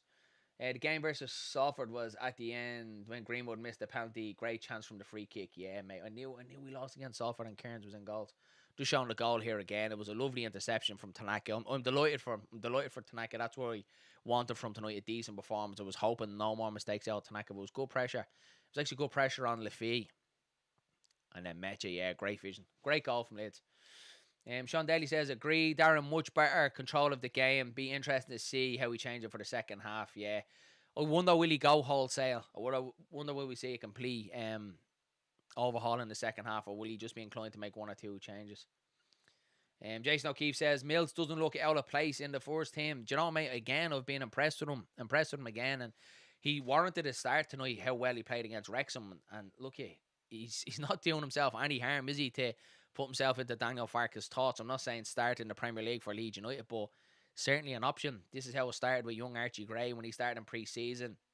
Did well, and all of a sudden then he was in Daniel Farke's plans for the season. So you just never know, and he's really put himself forward for the shout of getting into Daniel Farke's plans at Callum Wills. So fair play to him. America's MOT says small sample size, but Tank looks like a Rolls Royce at the back. Tariq, sorry. Tank, I read that out as. Thought the RI was a tank. But Tariq looks like a Rolls Royce. He does, mate. He did look good. And again, it's going to take him time to bed in at Leeds. But I think him and Gabby on that left-hand side of our defence look solid enough. I do think they could build a good partnership out there. Joe Rodon, it does have to be said, looks a lot better than what he did against Wrexham. I thought he had a poor game against Wrexham, a little bit all over the place. He's looked a lot better there tonight as well. Martin O'Leary says, where's the hydration break? I don't know, mate. I don't know. The lads were saying there in the chat before the game that there was a scheduled hydration break. Maybe both teams agreed to not have it, maybe. I'm not too sure. I don't like them anyway. I don't like the hydration break at all. I'd rather we just do it at half time. Yeah, Maharmovic looks so settled already. Looks like we have a class player on our hands. Well, you would hope so, Sean, for what, 35 million, that he looks class. But yeah, no, you're right, mate. Delighted to get a good look at him tonight. Harry Wilson is not disappointing, but I just want to see him get involved in the game and dictate the game a little bit more. He seems to be tucking in a little bit, and Jaden Bogle is the more advanced on that right-hand side. So, Tariq gives me stack vibes. You just know when, you just know that he's better than what we've got. Yeah, mate, I think you're right. I think he surpasses what we had on Pascal Struijk, and I liked Pascal Struijk. I was one of his fans, but I think he could see by him there tonight. He is a level above. I think anyway. I know it's early doors, but he does look good. Book says here, Tariq looks very, very good. Passing into midfield, excellent power and presence. Yeah, and some of his tackling, reading of the game has been brilliant as well. Yeah, very good. Danny says, hydration break at Crow Park. Are you winding me up? I hope there's not. I just hate the hydration breaks. Hydration breaks happen that if the game starts at 32 or higher. There you are now. Wrexham was a hot day. Josh McCarthy is here. He says, hello, beautiful. You are up very late for a non-Leeds United fan. Liverpool fan in the chat is up at 1:30 in the morning. But no, appreciate that you're in, pal. Appreciate it. It's going to be a long night. It's going to be a long night for me. Rest of the second half, match reaction, edit that and get it up to you guys. So smash a like. Smash a like and all that. What's the crowd like over there? Obviously at the game, it looks a little bit more in the crowd than what it did. At the game against Wrexham, looks like there's a few more there. Looks like there's a good support over there for Leeds. Yeah, hydration break at Crow Park for the fans. Yeah, it'll be a serious hydration break for me at Crow Park. A serious hydration break. I'm buzzing for it. I'm in work that day, but I'm getting out early, and then I'm off to Thursday, so I'm buzzing. I'm absolutely buzzing for it. I cannot wait for that. It's just surreal. Like I still cannot believe Leeds are playing Man United in Crow Park. I think it's wild. I don't think my brain will adjust to it at all. Pascal made too many mistakes for me, says Dr. Cox. Yeah, he certainly had a mistake in him. The only thing I would say, and I can't double down on it and like blame him, but I said at the time that I do think at times Pascal was a little bit of a scapegoat for Leeds fans, that others around him would make a mistake and he'd be trying to get last ditch tackling and he'd get hammered for it. I do think at times Pascal was a little bit of a scapegoat at times. Philip Anderson is here. Good to see you in the chat, mate. He says, all right, mate. Tariq has been absolutely amazing. Love that positivity, pal. I've been impressed with him. And that's what we wanted, wasn't it? An upgrade. Looks like we have that now on Pascal Struijk, and that left-hand side of Leeds United defence looks good. Looks really good. Martin O'Leary says, fuck the hydration break. And it's Thomas O'Leary on me, Olad's phone. Darren, sorry, mate. Thomas, I know that. You're on your Olad's phone. Broke my screen on my phone, so jumping out of the van today, class, no bother. So, yeah, good to see you, Thomas. I knew there was a Thomas O'Leary and a Martin O'Leary, but I know you're Thomas now, mate. So, yeah, cheers for popping in, pal. But, yeah, decent first half from Leeds United. Look, I just wanted an improvement on the Wrexham game. I really did, and I know a lot of people were saying it was minutes in the legs, which obviously that it is, but at the end of the day, these are still professional footballers, and some of the things that we've seen in the Wrexham game, like the likes, we couldn't even make a 5-yard pass, and we just looked a little bit sluggish and a little bit sloppy in that Wrexham game. That had to be improvement today, and we've got that. So we'll see the second half. I'm hoping there isn't wholesale changes straight away in the second half. I hope we do keep a little bit of structure, maybe 1, 2 or 3 subs there, but not a whole different 11, and then maybe change it towards the end. But it's been good. DB4 says Stack and Ampadu will get 45. Yeah, probably me. Yeah, probably. Yeah. Where else? Philip Anderson says Pascal was class, but definitely have an upgrade in that position. Yeah, I agree, mate. I agree. Tariq looks calm on the ball and has crisp passing ability. Boy, he does, mate. He looks really, really good. So impressed. The new guys sound impressed with him as well. So it's good to see. I wonder how fit is he though. Obviously, he was off at the World Cup. I wonder, will Fark take him off for the second half, or will he be inclined to stick with him again? Dr. Cox says, right, I'm off to sleep. You're tapping out, Dr. Cox. You're tapping out. You're leaving me. Make a coffee.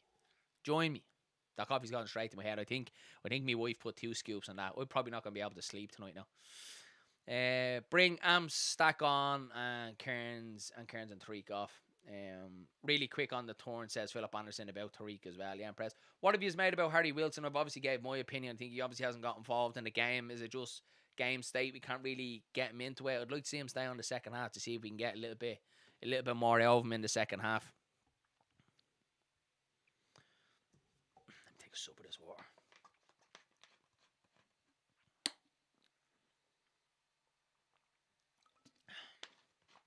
Well, good. Positives. Lots of positives. More positives to take from that first half than what there was the whole 90 minutes against Wrexham, I would say. So we're building on it. And that Liverpool game as well, it was a little bit kind of like, oh no, again, it's only a preseason game. I didn't want to go into that Liverpool game struggling and, get slapped by Liverpool. I think preseason, you kind of set the tone. That's what I was always told when I played football. You set the tone, you start trying to win games, you build that winning mentality. And so we're going in the right direction. Gary says here, Longstaff could play a big part this year. Just looks like he's always finding space for himself. Good on the ball. Yeah, mate. I think I said it in the last watch along against Wrexham. I thought Longstaff gets a little bit of unfair criticism for me. I think he started the season brilliantly for Leeds last year. He was one of our best midfielders. I remember being at the Newcastle game at Ellen Road when we drew 0-0. He was fantastic that game. He was everywhere. The tackles he puts in, his experience, and he obviously picked up the injury, and then he was out for a long time, and then that Leeds United midfield was good around then, and I think after that he kind of found it hard to get back in. But then towards the tail end, he showed a couple of performances, obviously scored against Bournemouth as well, that important equaliser down there. So I still think he has a lot to offer. I think he's a squad player. Like, is he going to start every game for Leeds? No, but I do think he's a good option. I like Longstaff. With the experience that he brings, it's a good thing to have, personally. Don't drink coffee after 6 p.m. My ADHD keeps me up all night. I think I've ADHD as well, mate. I'm not diagnosed, but yeah, there's certainly a lot of signs of ADHD there, mate. But I know I do drink coffee after 6, but I'll be probably up to about 4 or 5 in the morning, I'd say, lads. I'm outnumbered here, so I'll have to say nothing about what's going to happen on Sunday. Oh yeah, the Liverpool fan is Josh. Yeah, you are outnumbered, mate. You are. We never won a preseason game under a man that called Jesus, Mr. Bielsa. We didn't. Do you remember Bielsa's preseason, lads? Jesus Christ, I remember the first preseason, and we were horrendous. And I was like, here we go. We're after getting another Uwe Rosler or Darko Milanic here in Marcelo Bielsa. And then that first game against Stoke, then we were incredible, weren't we? So yeah, look, there is times where you shouldn't put a lot on preseason, but I think you should though as well. For me personally, my opinion of it anyway. But good, happy with everything. Happy it was a good start to the first half. A little bit more that second half. Hopefully get a nice early goal. Still think we'll win 2-0. We're going to have Liverpool easy win, Josh. Yeah, hopefully we beat them. When is that? I know it's the 2nd of August, but when actually is the 2nd of August? So is it next Sunday we have Liverpool then, is it? So we have a bit of a break. We have a bit of a stretch until we play Liverpool. Just want to confirm that. Yeah, so the 2nd and then the 2nd. Yeah, next Sunday at 9 o'clock it's saying our time. So I know Danny was saying there was 12:30, but it's a little bit earlier. So the watch along will be earlier for the Liverpool game. So next Sunday at 9 o'clock. And then I'm sure they'll probably fly home fairly quick then, because then we've got Leipzig on the Saturday then again at Ellen Road. So it'll be a quick turnaround for the lads. Yeah, Josh has it there. Sunday at 9 o'clock, mate. Yeah, sound. Thomas says Mill looks very calm for a young lad. He really does, mate. We were only chatting about him there, Thomas, in the chat. I think he hasn't done himself any harm of trying to put himself into Daniel Farke's thoughts. Good against Wrexham in that first half and has some really good touches there tonight. You can see a player that's grown with confidence, and I'm sure when he got the nod tonight as a young lad at his age, getting the nod to start again, I'm sure that buzz is probably, well, I've done something right. I've done something right here that he's giving me the nod. So great to see. Danny says here, breaking news, Fab, just Leeds and City have not agreed on the last details in Trafford signing. Only joking. You're a bollocks, Danny. Do you know that? You're a bollocks. I think you could be the man behind the Lord Ash account. You know that? You got me heart going there. It was like, why would Fabrizio Romano be dropping at 25-2 in the morning that Leeds and City haven't agreed? You're a bollocks. You did get me. You got me. Philip Anderson says a much better time at this match. Yeah, me too, mate. Me too. Be much better it has been. It was actually a fairly quick first half, wasn't it? I actually thought it flew along. The Wrexham first half was crazy, wasn't it? The 4 goals. Oh, my arse is numb sitting on this chair now. I think I need to get like a little bit of a padded seat or a little bit of cushion on this chair.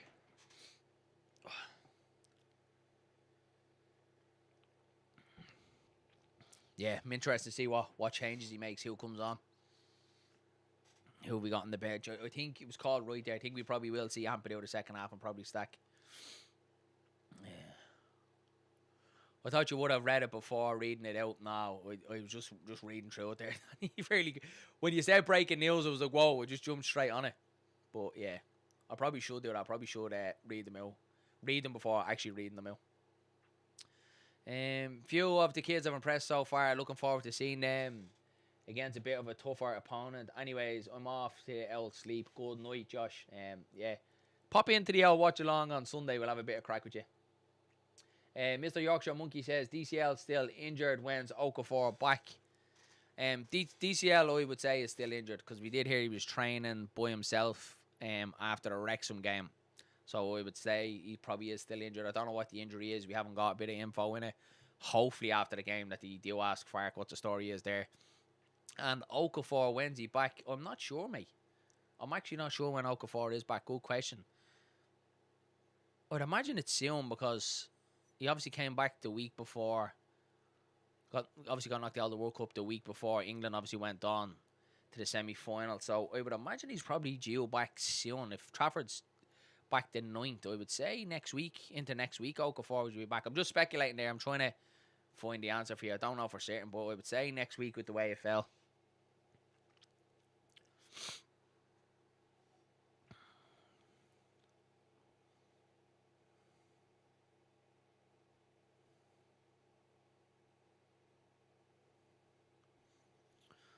Right, looks like they're getting ready for this second half. We'll see if there's any changes made, and then we'll update the starting lineup. Thomas said, "I'd love to see a complete new 11 in the second team in the second half." Well, there's Ampadu anyway. James Justin is coming on. Stack, Dan James. So it looks like Harry Wilson will be withdrawn. Try and update this starting 11 for you, lads.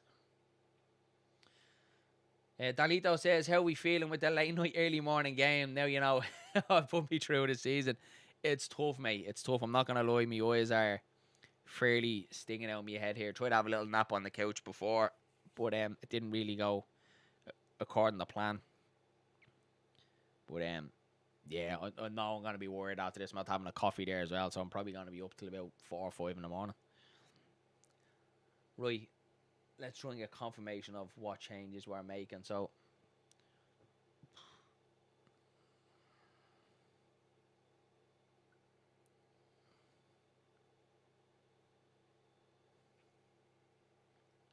no, Ampadu and Stack is coming on, and I didn't see Tanaka and Longstaff, so I would imagine that's the change in midfield that we're getting.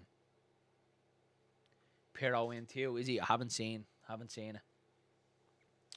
Then he said I had a 4-hour kip this afternoon. Holy jades. If we had a 4-hour nap, I wouldn't be able to sleep then for the night. Noel says, Darren, story, pal. Good to see you in the chat. Not the one I think as well. Yeah, we're getting a host of changes. This is going to take me 4 days to change the starting line up here. Yeah, so DJ is on for young Callum Mills. So we'll change that first.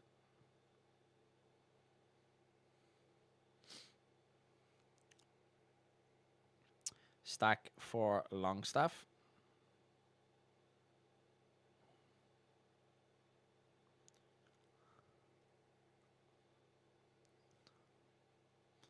Rodon's gone off for James Justin.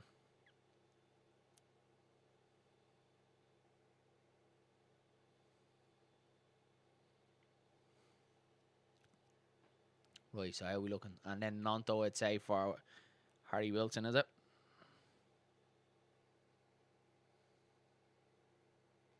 That confirmed.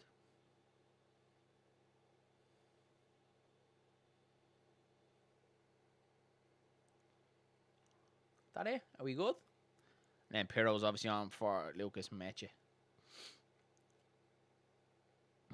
Clock, good man, Danny. I will do that. I will do the old clock. I just want to make sure we get this starting 11 right for you guys. Of course, how could I forget our captain, Ethan Ampadu? Do you know what? I'll start the clock and I'll finish the timer for you guys.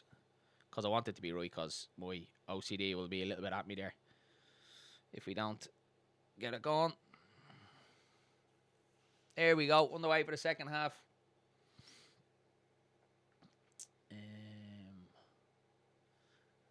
The bro has a good few on TikTok, says, no, yeah, I think he said he's 200 or something on the last one, and he enjoyed it. So he's enjoying the old TikTok ones. Just unfortunate, the stream that we're using, we can't get the both of us together with the timer. It's a nightmare. You think at this day and age you'd be able to do it. But we will start to try and do a few, in person together and get Dylan down here and we'll have a bit of crack.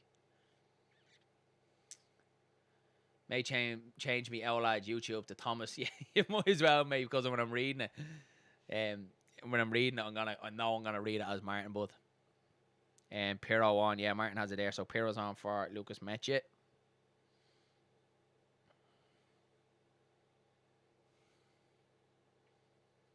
And then we've got Ampadu then for Tanaka. And I think then that will be us for the second half.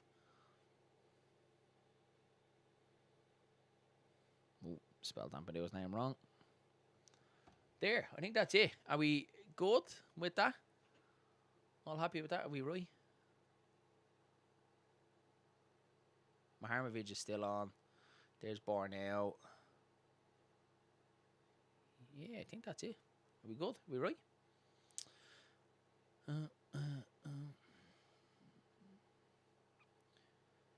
Sure, Blanche has to stick together. You're a Blanche man, Noel. Yeah. Yeah, Dylan loves to tell everybody he's from Blanchardstown. Oh, early chance here. Free out to Leeds. Foul on Ampadu. Hammock says, I like Peru. I loved him in the championship, mate, but I don't think he's going to be good enough for the Premier League. Fark obviously hasn't given him much of a chance. He hasn't played much, has he? He hasn't played much at all.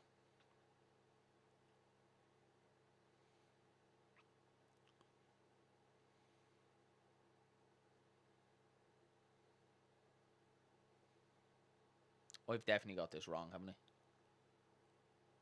Where have I messed up? Are we going to tilt at the back here, maybe? Because there's no Bogle just in that right back. I'm missing somebody here.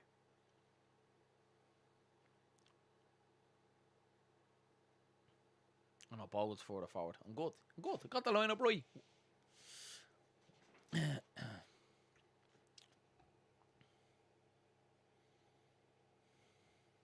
Right, we're back. Excuse me.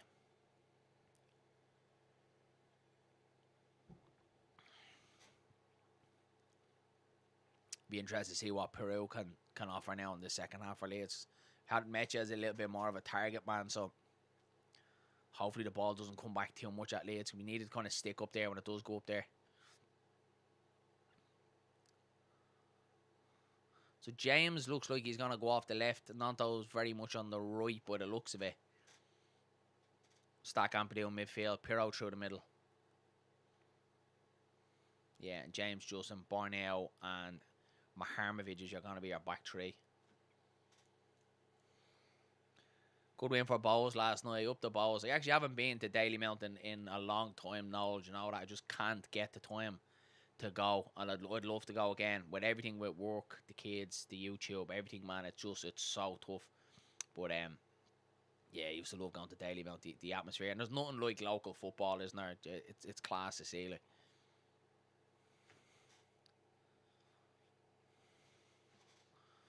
Me free to Leeds, Kearns to take it.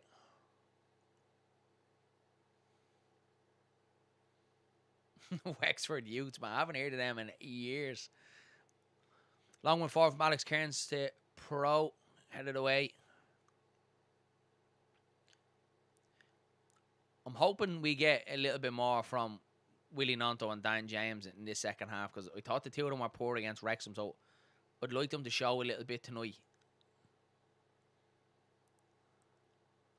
Ball goes all the way back to Kearns. Maharmovic. That's a good. Oh, unlucky Maharmovic. It was a good idea. He tried to get Dan James away. Just intercepted. Good idea from Maharmovic. Was a Bowes casual back in the day. Back in the heyday. The notorious Bill Boys.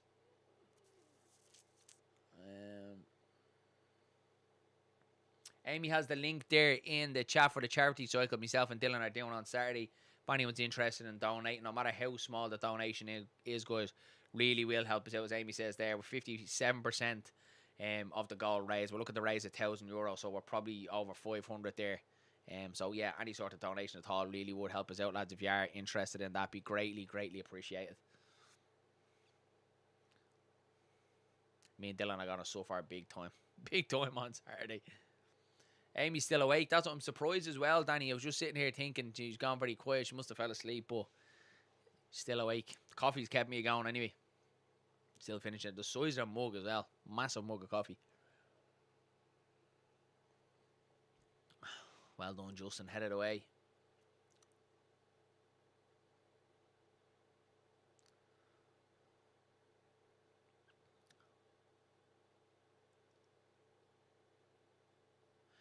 What's it for, pal? For our dad. Our dad passed away April last year due to heart disease at the age of 60. So we're cycling 60 kilometres from Dundalk down to Portrane in Dublin, and we're doing it in aid of the Irish Heart Foundation. So it's a memorial cycle that we're going to be doing every year for our dad, obviously just to keep his memory alive, as well as doing a little bit for charity and obviously trying to give a little bit back. And it's a great day out, and all our family kind of get together just to kind of remember my dad and kind of do something good for charity. So it's a good day, an emotional day, an enjoyable day. So yeah, we're doing it. We're going to try and do it every August bank holiday weekend if we possibly can, and try and raise some funds as well, pal. So it's all good, all good. Nah, no bother at all. My massive Leeds fan. That's how he ended up supporting Leeds was through our dad. So he gave me the gift of being a Leeds fan. Get it out. Even though sometimes it can be, you can pull your hair out being a Leeds fan, but I wouldn't have it any other way. The best gift in the world was he gave me was being a Leeds United fan. He was Leeds mad, and he gave that to me and Dillo. So, header, just past the post. I think Kearns had it covered. Good ball into the box. A good chance there from Sunderland. But it looked like Kearns had it covered, to be fair to him.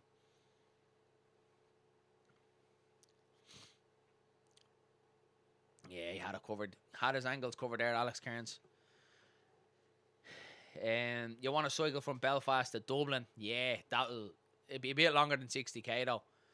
I'm half thinking about, and you're probably going to call me absolutely mental, but I'm half thinking about doing something that involves getting us to Leeds somehow, whether it's cycling from here to the port and then maybe getting the ferry and then cycling maybe from Holyhead and doing it maybe over a long weekend and cycling from basically Dublin to Leeds. Obviously we'll have to get the ferry because we haven't got floats on our bike, but yeah, kind of half thinking of something like that. Nothing concrete, but I'll maybe try and do something next year like that, a bit more that kind of involves Leeds, to try and get to Ellen Road.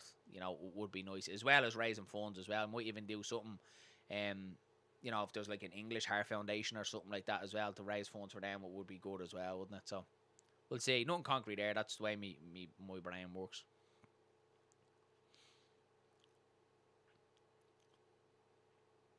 Do what your man Chris did. Didn't he go from Mizenhead to Mallinhead, wasn't it? And back. I think from the top of Ireland to the bottom of Ireland and back or something, didn't he? Wasn't that for a young girl that ball in behind? Get it out. Chance here for Sunderland. Leeds are a little bit caught napping here. Well done, Anton Stack. Goes out, goal kick to Leeds. Yeah, he did it twice. Yeah, I think he did. Didn't he do it for a young girl? I think that was a little bit ill. Didn't he do that for? Yeah, he's amazing, Chris, isn't he? Everything he's been through to come back.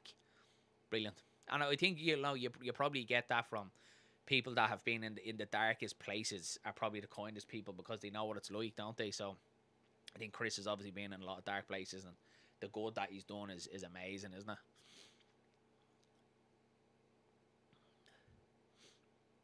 Go on, Gabby. Release it. Well done, Gabby. Stack. Try to get DJ away. My dad gave me the same. I never hear the end of Billy Bremner and Johnny Giles. But isn't it class though, Thomas, to hear that, pal, like that? I think it always should be that when you're supporting a football team, you should obviously, one, be your local team, or two, be your dad's team. And obviously do support like local teams in Ireland, but it was only ever going to be Leeds. Like I was in a Leeds kit from when I was young, and that was it. Like I was Leeds. The first time I went over was April 2005, and we lost 4-0 against Sheffield United. Kevin Blackwell was in charge at the time, and I just loved it. Even though we got slapped 4-0, I just loved it. I think I knew the misery. I loved the misery. So it was hooked. So that was it, man. But I'm proud being a Leeds United fan, no matter where they've been over the years. And obviously being in Ireland, it's a little bit tougher being a Leeds fan because you're kind of surrounded by scum fans and Liverpool and Arsenal. But growing up in school, Leeds being in League One, I was always proud to wear my Leeds jersey, proud to have a Leeds pencil case or whatever it was. I never cared. I was always proud to be a Leeds fan and be different, the way it should be. I asked the bro best pub in Blanche. It used to be the Shanty, didn't it? I actually never drank in Blanche. We were too young to obviously drink. I think I moved out when I was 13, so Dylan would have been a lot younger than that. Make sure you're liking the stream and subscribing, says the wife. Yes, please do that, guys. Please do that. Was kind of expecting the numbers not to be high tonight, obviously with a school night and all that. But if you can, smash that like button, would be great.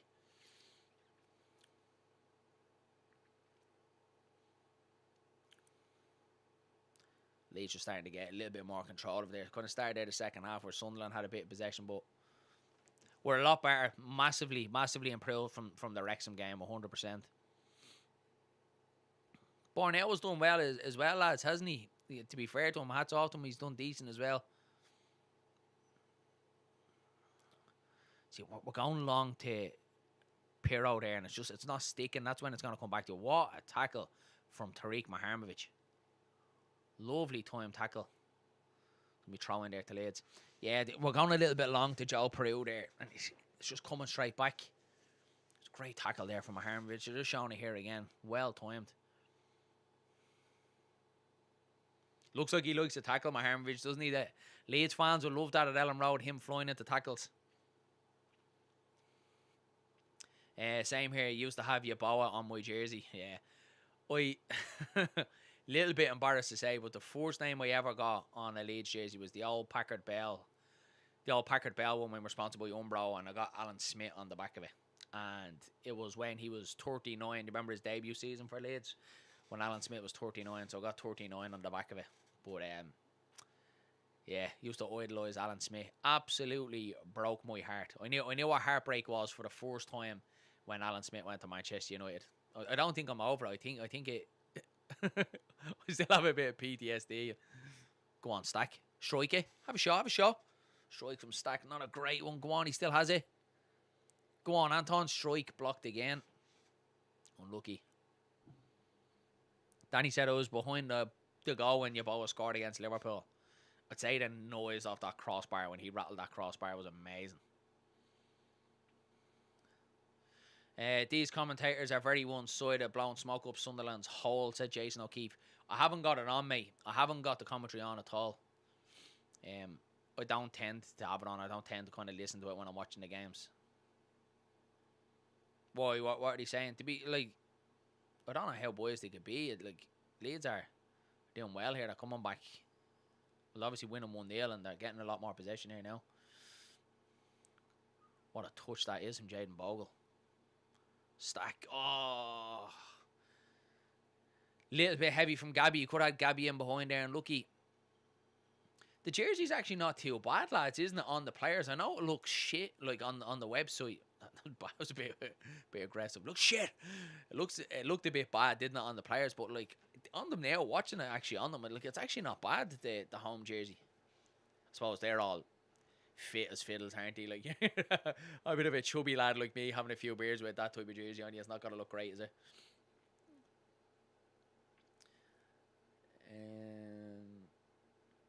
Triple T says, Bosnian fan here. How's our Tariq doing? Isn't that class to see? A Bosnian fan in the chat here supporting Tariq Maharmovic. Do you know what, mate? We're all just raving about him there at half time. He's been class. He's been really, really class. Yeah, as what Lowfield Paddock says there. He's played really well. The timing of his tackle, his reading of the game is fantastic. His passing, he's next level. I'm delighted with Tariq Maharmovic. For me, really, really good. Long with forward there. Leeds need to get back in. Born out. Well done, Born out. Good recovery. Tariq the tank engine. Do you know what? You might have something in that, bud. You might have something in that.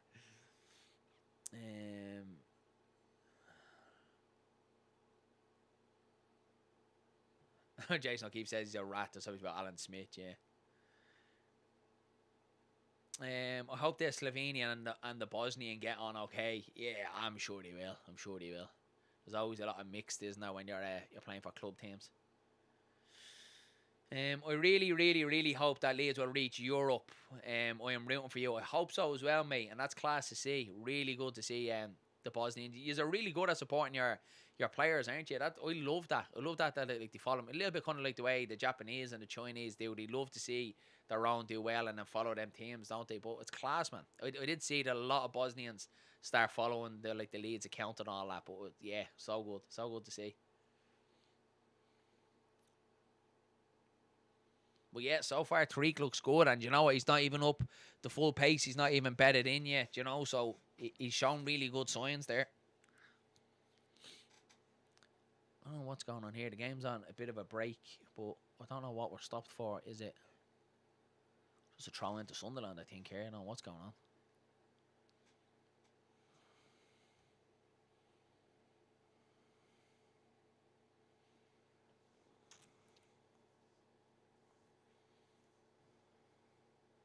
It's half an hour to go. Still 1-0 to Leeds.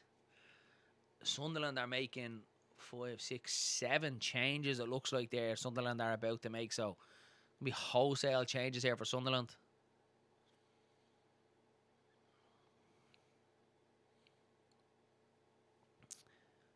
Thomas says my first game was during the Kevin Blackwell era. Derby County beat us 1-0. Was pitch side, met Gary Kelly, legend. Yeah, it was pitch side as well. Lower east stand, probably about 2 rows back. I remember Aaron Lennon coming on that day, and he was electric, but we got slapped 4-0. .ELUFC says Tariq looks quality. Yeah, a lot of praise for Tariq Maharmovic in the chat, and he's looked really good.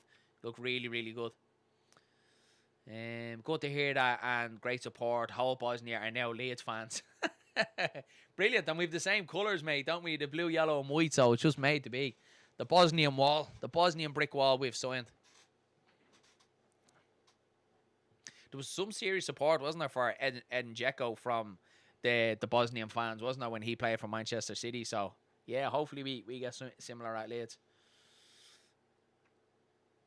Yeah, so Sunderland making a heap of changes here. I think it could be 7 altogether, so this game could swing now after this.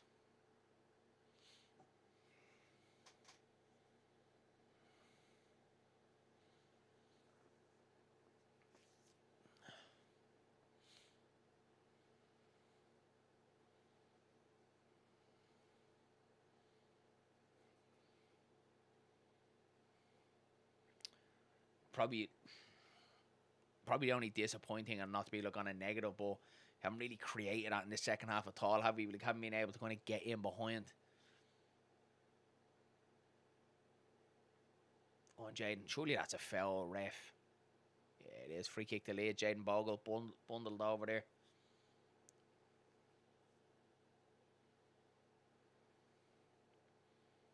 Habib Diarra has just came on for Sunderland. Once upon a time, massive interest from Leeds last transfer window. Mr. Yorkshire Monkey says missing that number 10. Someone just to grab the game. A Pablo, isn't it? Do you remember Pablo in the championship when the game would just be void of all quality, and Pablo would just come on and just say, "Give me the ball," and just go at them and make things happen. Like, I just love players like that. To just love that responsibility. They're like, again, it's not digging out Pirro, but the ball goes up to him there, and it doesn't stick. It just doesn't stick to him at all. Like, bounces off him and comes back. This game has gone bad. I'm falling asleep, says Danny. Don't put that thought in my head, Danny. You still have, 25 minutes to go. Possibly more at a time. Pablo was a magician. Amazing. Absolutely amazing. I would have loved to have him, like, a year or two more in the Premier League. Do you know that? Because he was absolutely quality, Pablo Hernandez. I'll always remember his goal after 13 seconds against West Brom. I literally just got to my seat in the West Stand, and literally stood in my seat, looked up. He took his first touch and buried the top corner after 13 seconds, and I ended up 3 or 4 rows down then, and yeah, gashed my leg and everything. But he was just, what a player Pablo Hernandez was.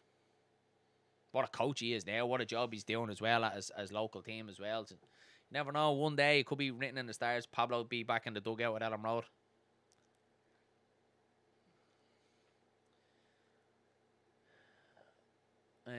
Do you have supporters club up there? Our Wexford one is unreal. Is that a Leeds supporters club, Thomas? Or Martin? I was nearly gonna call you Martin there again. Yeah, there's the Camden Whites, obviously, which is the main one in Dublin, and then I think there's a few. Then I think there's like the Dublin Whites, and then there's like an Irish Whites, and then there's obviously Galway Whites, and then there's loads. I think the closest one to me would be Navan. Go on, Gabby. What a run that is from Gabby Goodmunson. Isn't Gabby Goodmunson so hard to stop when he's at full flight like that and going full tilt? Covered some ground there with the ball, Nanto. Go on, move it a bit quicker. Yeah, sorry, Thomas. Yeah, no, the closest to me would be the Navan Whites, but yeah, I actually think Gary Kelly's. Go on, DJ, go on. Cross. Oh, DJ pulled it back when I think he should have just whipped it straight across. Be free out to Sunderland. Unlucky. Where am I to losing the chat? Good manager as well, doing well with his boyhood club. Yeah. Where are we? We need a preseason game against Castellon. Yeah. That was quality, Danny. Do you remember when he was retiring, Pablo Hernandez and all the Leeds fans travelled over to Spain for his well wishes? Was just amazing, man. Leeds fans are just class. Do you know there's one thing I'd love to do that's on my bucket list? I'd love to go see a Newell's game in Rosario in Argentina before I die. I just think it'd be amazing to go see the Marcelo Bielsa Stadium. Would be class. It'd be on the bucket list. Hopefully when the kids get a bit older. How we looking, mate? You know what? We're looking good. We're looking good, pal. 1-0 up. Massive improvement from the Wrexham game. We look fairly solid at the back. Tariq has been brilliant. Absolutely quality. Tariq Maharmovic. Good goal from Lucas Meche in the first half. Harry Wilson's a little bit quiet. But a lot of positives, man. A lot more positives to take from this game than what we took from the Wrexham one. Shot deflected over the bar. Just as I was saying, that could have very nearly been 1-0. Ratel, we have another Bosnian in the chat here. All the Bosnians are joining us. They're taking over. Leeds will win the league. Bosnia is rooting. I don't know if we win the league, mate, but I love your positivity. You're probably a lot more positive than what Leeds fans are. But we are absolutely delighted to have Tariq Maharmovic on board, mate. What a player.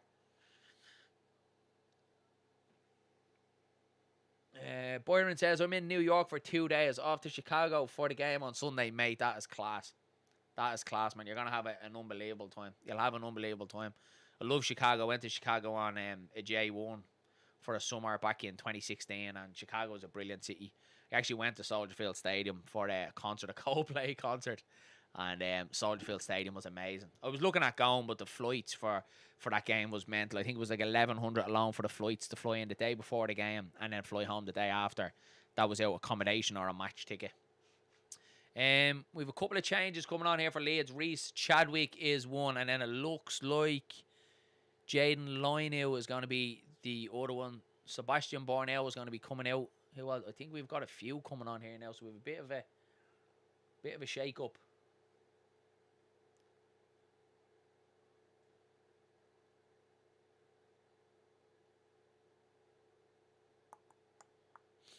Yeah, with Alfie Cresswell coming on as well. So right now, it looks like it's only 3. So, yeah, it looks like Alfie Cresswell, Oliver Pickles, and Jaden Loineau is coming on. So, shake up the all lineup so we can get this right. So, Alfie Cresswell is on for Sebastian Bornell.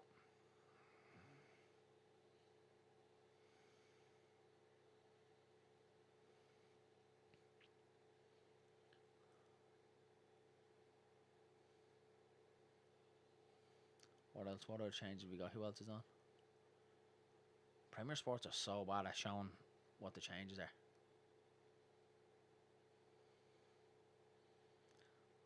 Chadwick Reece. It's Reece Chadwick. Reece Chadwick is on for Jaden Bogle.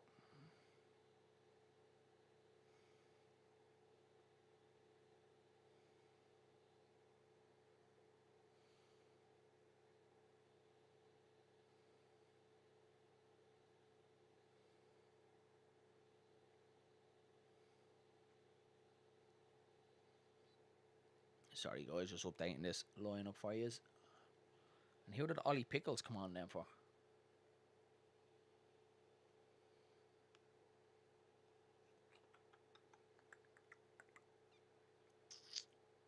Well done, Alfie Cresswell. Good header away.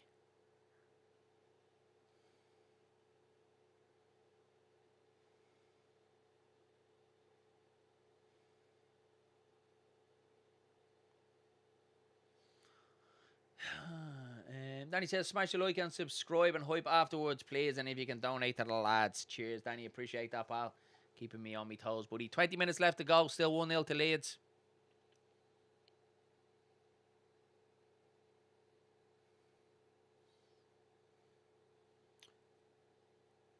So it looks like we've reverted to a back 4, it looks like here. So a back 2 of Maharmovic and Cresswell. Gabby on the left. Looks like James Justin on the right. Looks like Chadwick is going to be playing. Go on, give it to him. Here it is, Chadwick. Oh, unlucky. He just got caught under his feet there.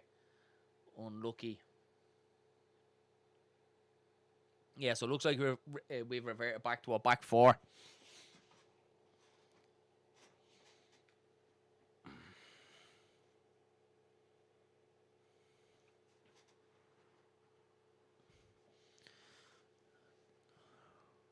Who did Ollie Pickles come on for? Who am I missing here, lads? Stack. Oh, Jaden Loina was on as well. He's came on for Gabby. That's what it is. That's what it is. I knew I got something wrong. Go on, Loina. It's a good ball to the back post. Chadwick. Oh. Unlucky.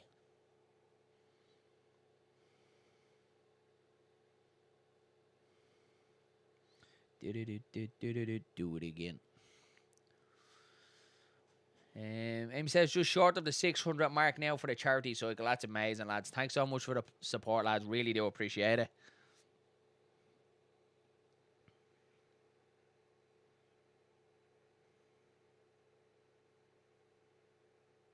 Mm-mm-mm. 65.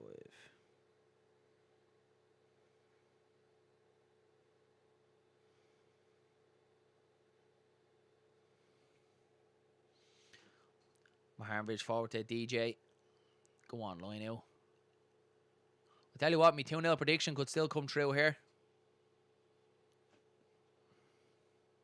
Good ball, DJ. Oh, unlucky. Looking for Chadwick at the back post. Leeds starting to probe.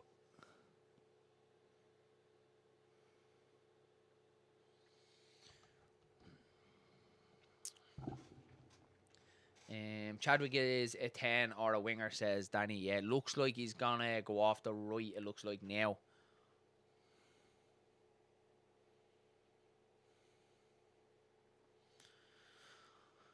Goal kick to Sunderland. Whatever you donate, Amy will double it all. Dominic Calvert's still injured, mate. Yeah, Calvert-Lewin is still injured, pal. That's what we've heard. No Bial and no... Who else is missing tonight? Who else are we missing? Bial. Calvert-Lewin. Obviously, we still haven't got Aronson and Okafor. Well done, Chadwick wins it back. Give it to him. Oh, he'd have passed inside to DJ if he's seen it. Well done, James. Just some free at the Leeds. Okafor, yeah, we're missing Okafor, I believe. I think he'd be back next week. Leeds have a decent chance of putting the ball in the box here now. Decent area to get it in there. But I imagine we'll have, we've stack over this one. Maharnbridge is up.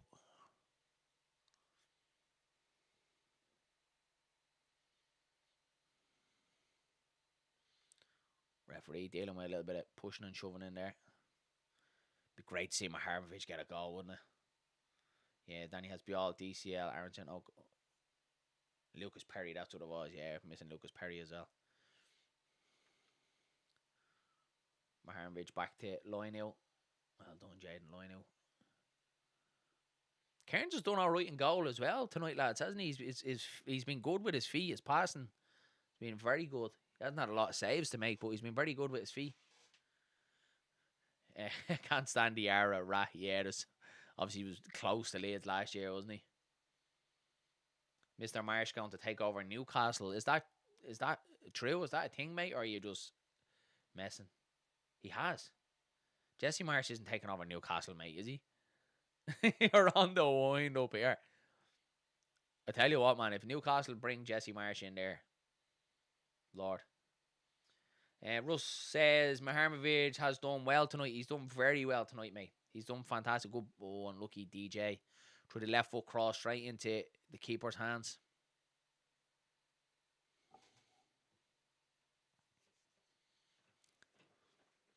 Like to see us get the second with you. Would be nice. Be nice how finish the game. 2-0 win against Sunderland. Decent performance. Much improved than what it was against Wrexham.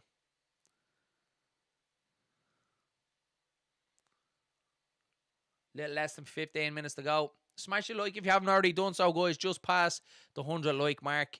Smash that like button. Strike from long range. Blocked from James Justin. Well done, Willie Nonto. Done well there.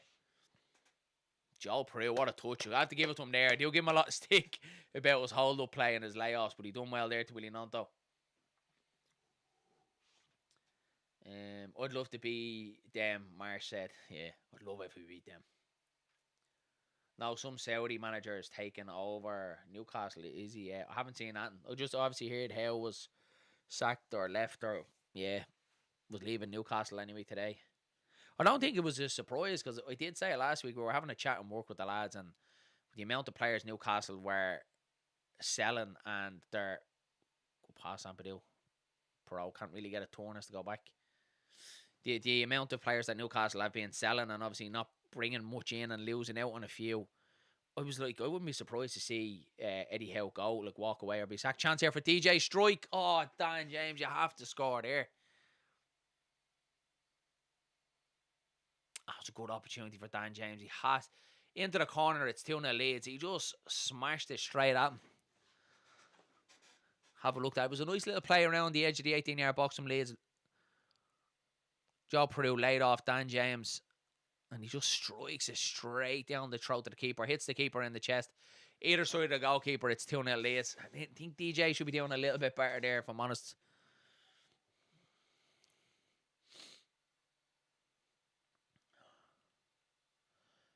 No Phil Paddock says, a bit worried about the DCL injury. Hope he doesn't start picking up those little niggles. I'm with you, mate. Oh, flick on. Unlucky. I think that was Alfie Cresswell. Another good chance there from Leeds. Leeds look like they could get a second here. Yeah, I'm with you, Lowfield, mate. I really am. I hope he doesn't start picking up them niggles. But again, like this is the science for the 49ers and the recruitment team. Not that they need it, but we need a striker. We need someone up there with Dominic Calvert-Lewin for that spot. So, you know, look at Metcha gets his goal tonight and he's a decent option, but I don't think he's the second choice we do need. We need someone to compete with Dominic Calvert-Lewin. Danny does have his YouTube there in the chat as well. He is 164 away from 500. So if you haven't already done so, head across to Danny, smash that subscribe button and show the love. Does a lot for us here on LeedsBros. Was Danny right from the very start, a great moderator. So if you can, show Danny a little bit of love, lads. Greatly appreciated.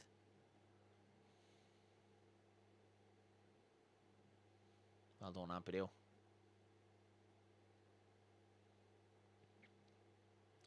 Yeah, so we've definitely gone back to the 4-2-3-1 by the looks of it.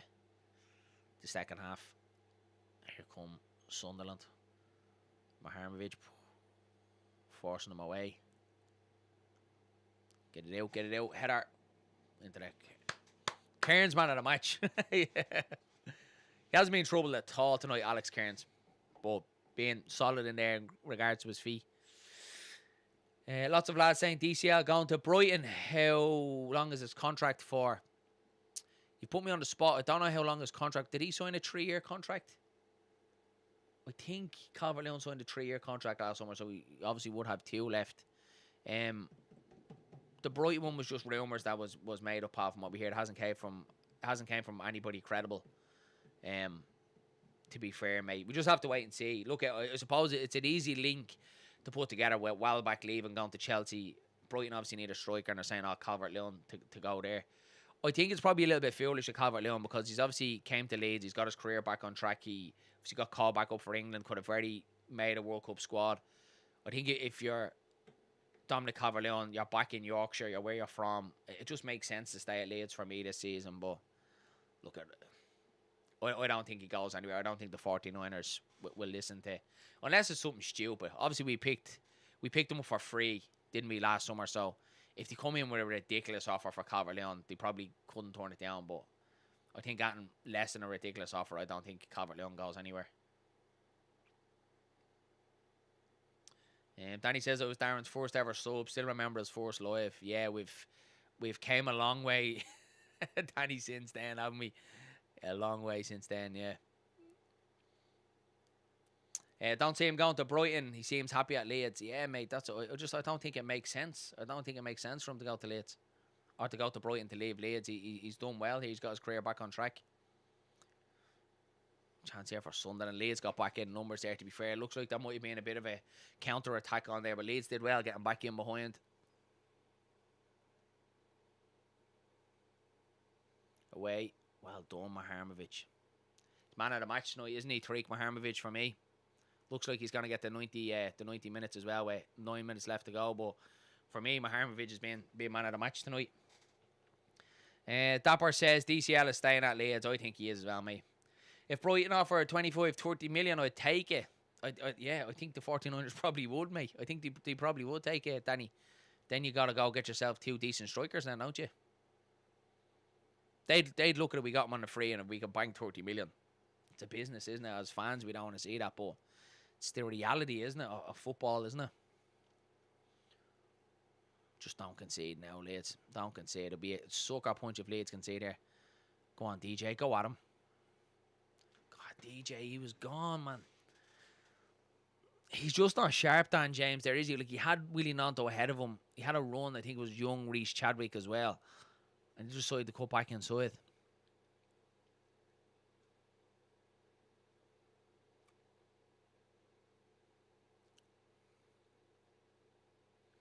So we've got less than 8 minutes to go. Maharmovic. Well done, James. Just some great ball inside. Nanto nipped off and we throw to Leeds.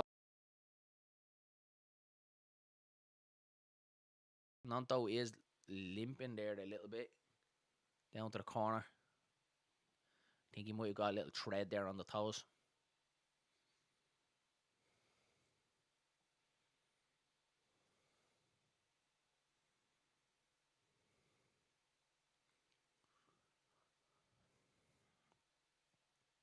So many changes from Sunderland. How many changes have Sunderland made?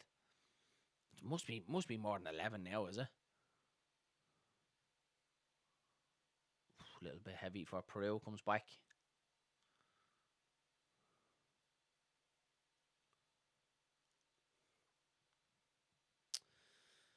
Thomas says, I hope he stays. We've no reason to sell him. Yeah, look, I hope Calvert-Lewin stays as well, Thomas, but if Brighton do put in a ridiculous offer, you know, there might be a chance that the 49ers would listen to it.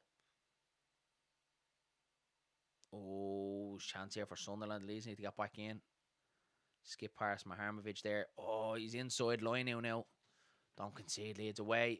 Header. Oh, just past the post. I think Kearns had it covered. I don't want us to concede now. Really don't want us to concede. Danny says, SB, the main premises move. Was it main premises move was going to be Brighton until Madrid came in. Or his main move was going to be to Brighton. Yeah, there was said to be a lot of Premier League clubs in from, wasn't there?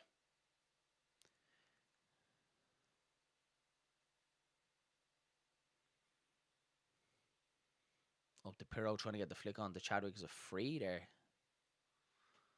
It was a free. I think it was against Joe Pirro or Willie Nanto. So a free to Sunderland.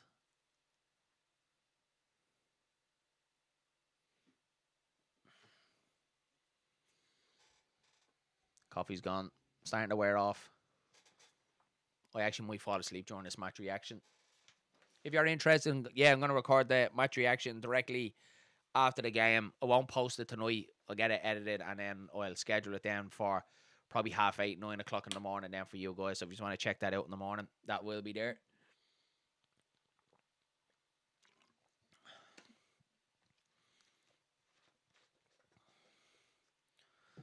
Sunderland are just starting to build a little bit of play here. Alex Kearns, good save down to his left-hand side. Yeah, Sunderland just starting to try and force it here a little bit. Fark has the boys set up really well already. It's great to see, says Thomas. It is, mate. Like a massive improvement from the Wrexham game. It really has been. Particularly that first half was really good.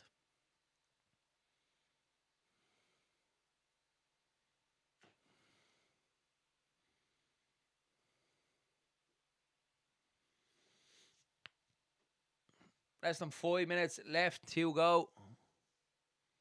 We have another change. Tariq Maharmovic is going to make way. Charlie Crew is coming on. I would imagine we will probably see Ethan Ampadu going into left. To left side. What a performance from Maharmovich tonight. It does have to be said. Man of the match without a shadow of a doubt for me tonight. But Maharmovich is gone off. Charlie Cruz came on. So yeah, I would say Ethan Ampadu will go back into the back line alongside Alfie Cresswell. And then I'd say Charlie Cruz will move into midfield then with Anton Stack.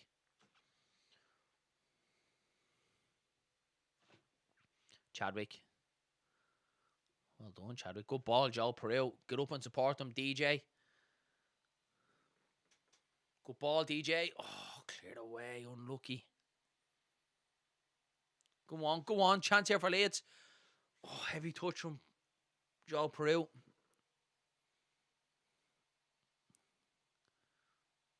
Oh, young Chadwick down on the corner tried his best, was cleared away.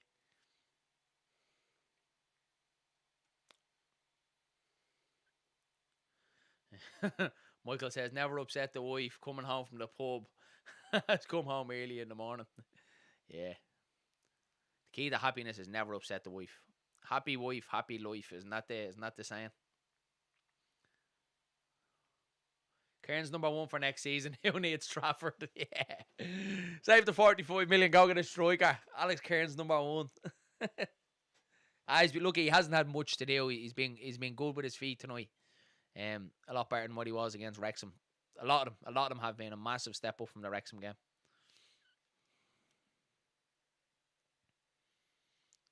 We ball Anton Stack out to Jaden Line out.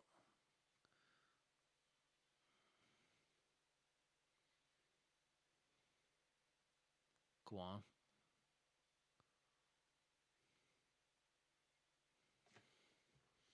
Love to see us get a second here. Put it to bed. I think we deserved it. I think we deserved to win tonight. Do you? Sunderland didn't create anything. I don't like few half chances here or there, but nothing what you say was, proper goal scoring chance for Sunderland tonight. Leeds have done really well defensively tonight, it has to be said, and a lot of it goes down to Maharmovich. That back three just works a lot better, doesn't it? Against Wrexham, obviously playing with the flat back four, you could just see we're a little bit vulnerable. The three at the back with the two wing backs, Gabby and Bogle, it works, doesn't it? It just suits Leeds. Suits these players.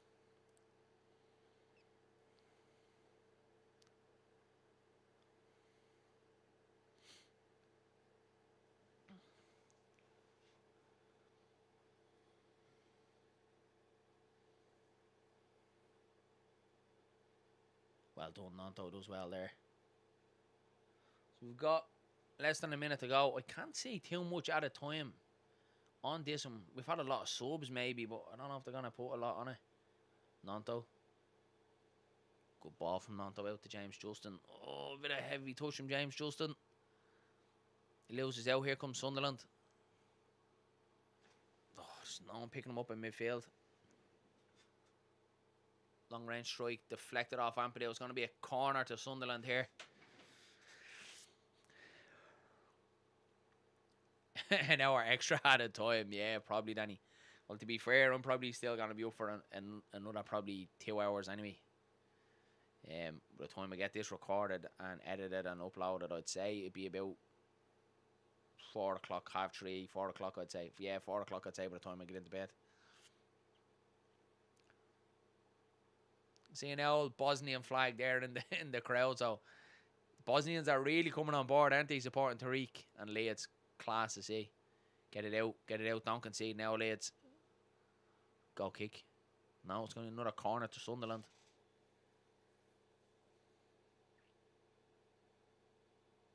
They haven't announced what the added time is at the moment. Now Premier Sports have just taken the whole timer off the screen completely.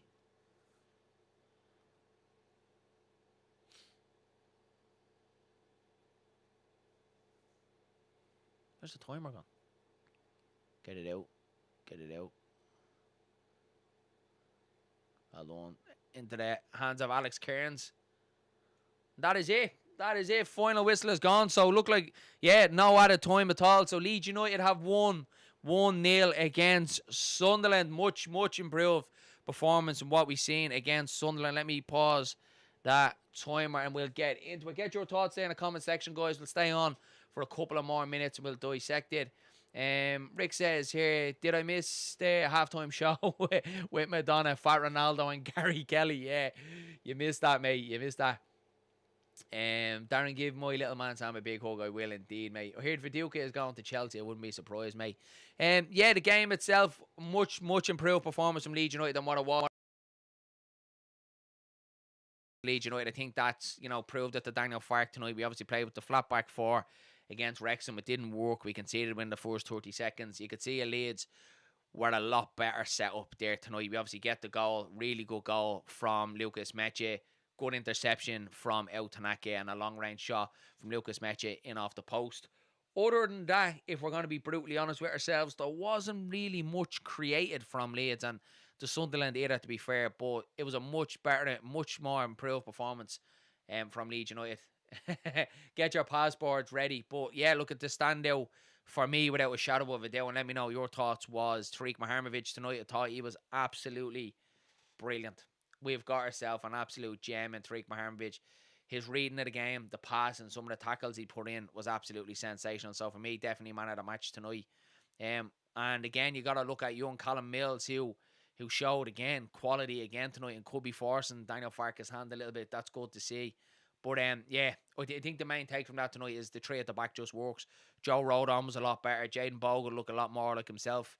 Great to see Gabby back. Alex Kearns didn't have much to do in nets, but with his feet, he was very good tonight. So all around, positive one. Probably a little negative that I kind of take from it, and I won't stay on a little bit too much, is Harry Wilson. We didn't get to see much of him tonight. He obviously did get the whole half, but didn't really show anything in the game. But good, really good. We're building something really good, and obviously nice to get the 1-0 win as well. That's the icing on the cake, isn't it? Danny says, get your passports out for a trip to Eastleigh in the FA Cup. Lowfields Paddock says, good night. All time for bed. Good show, MOT. Cheers, mate. Really do appreciate that, pal. What I'm going to do, I'm going to wrap it up, guys. I'm going to record the match reaction. As I said, it will be out tomorrow, probably about 8:30, 9 o'clock, if you do want to check it out there in the morning. Thanks very much, everyone that joined us tonight. I know it was a late one. It's a school night and all that, but it is very much appreciated, all the support. Got a good couple of subscribers out tonight's show. The likes, the comments, fantastic. Right, so we'll leave it there. Mind yourselves, mind each other. I'm wrecked. Mind yourselves, mind each other.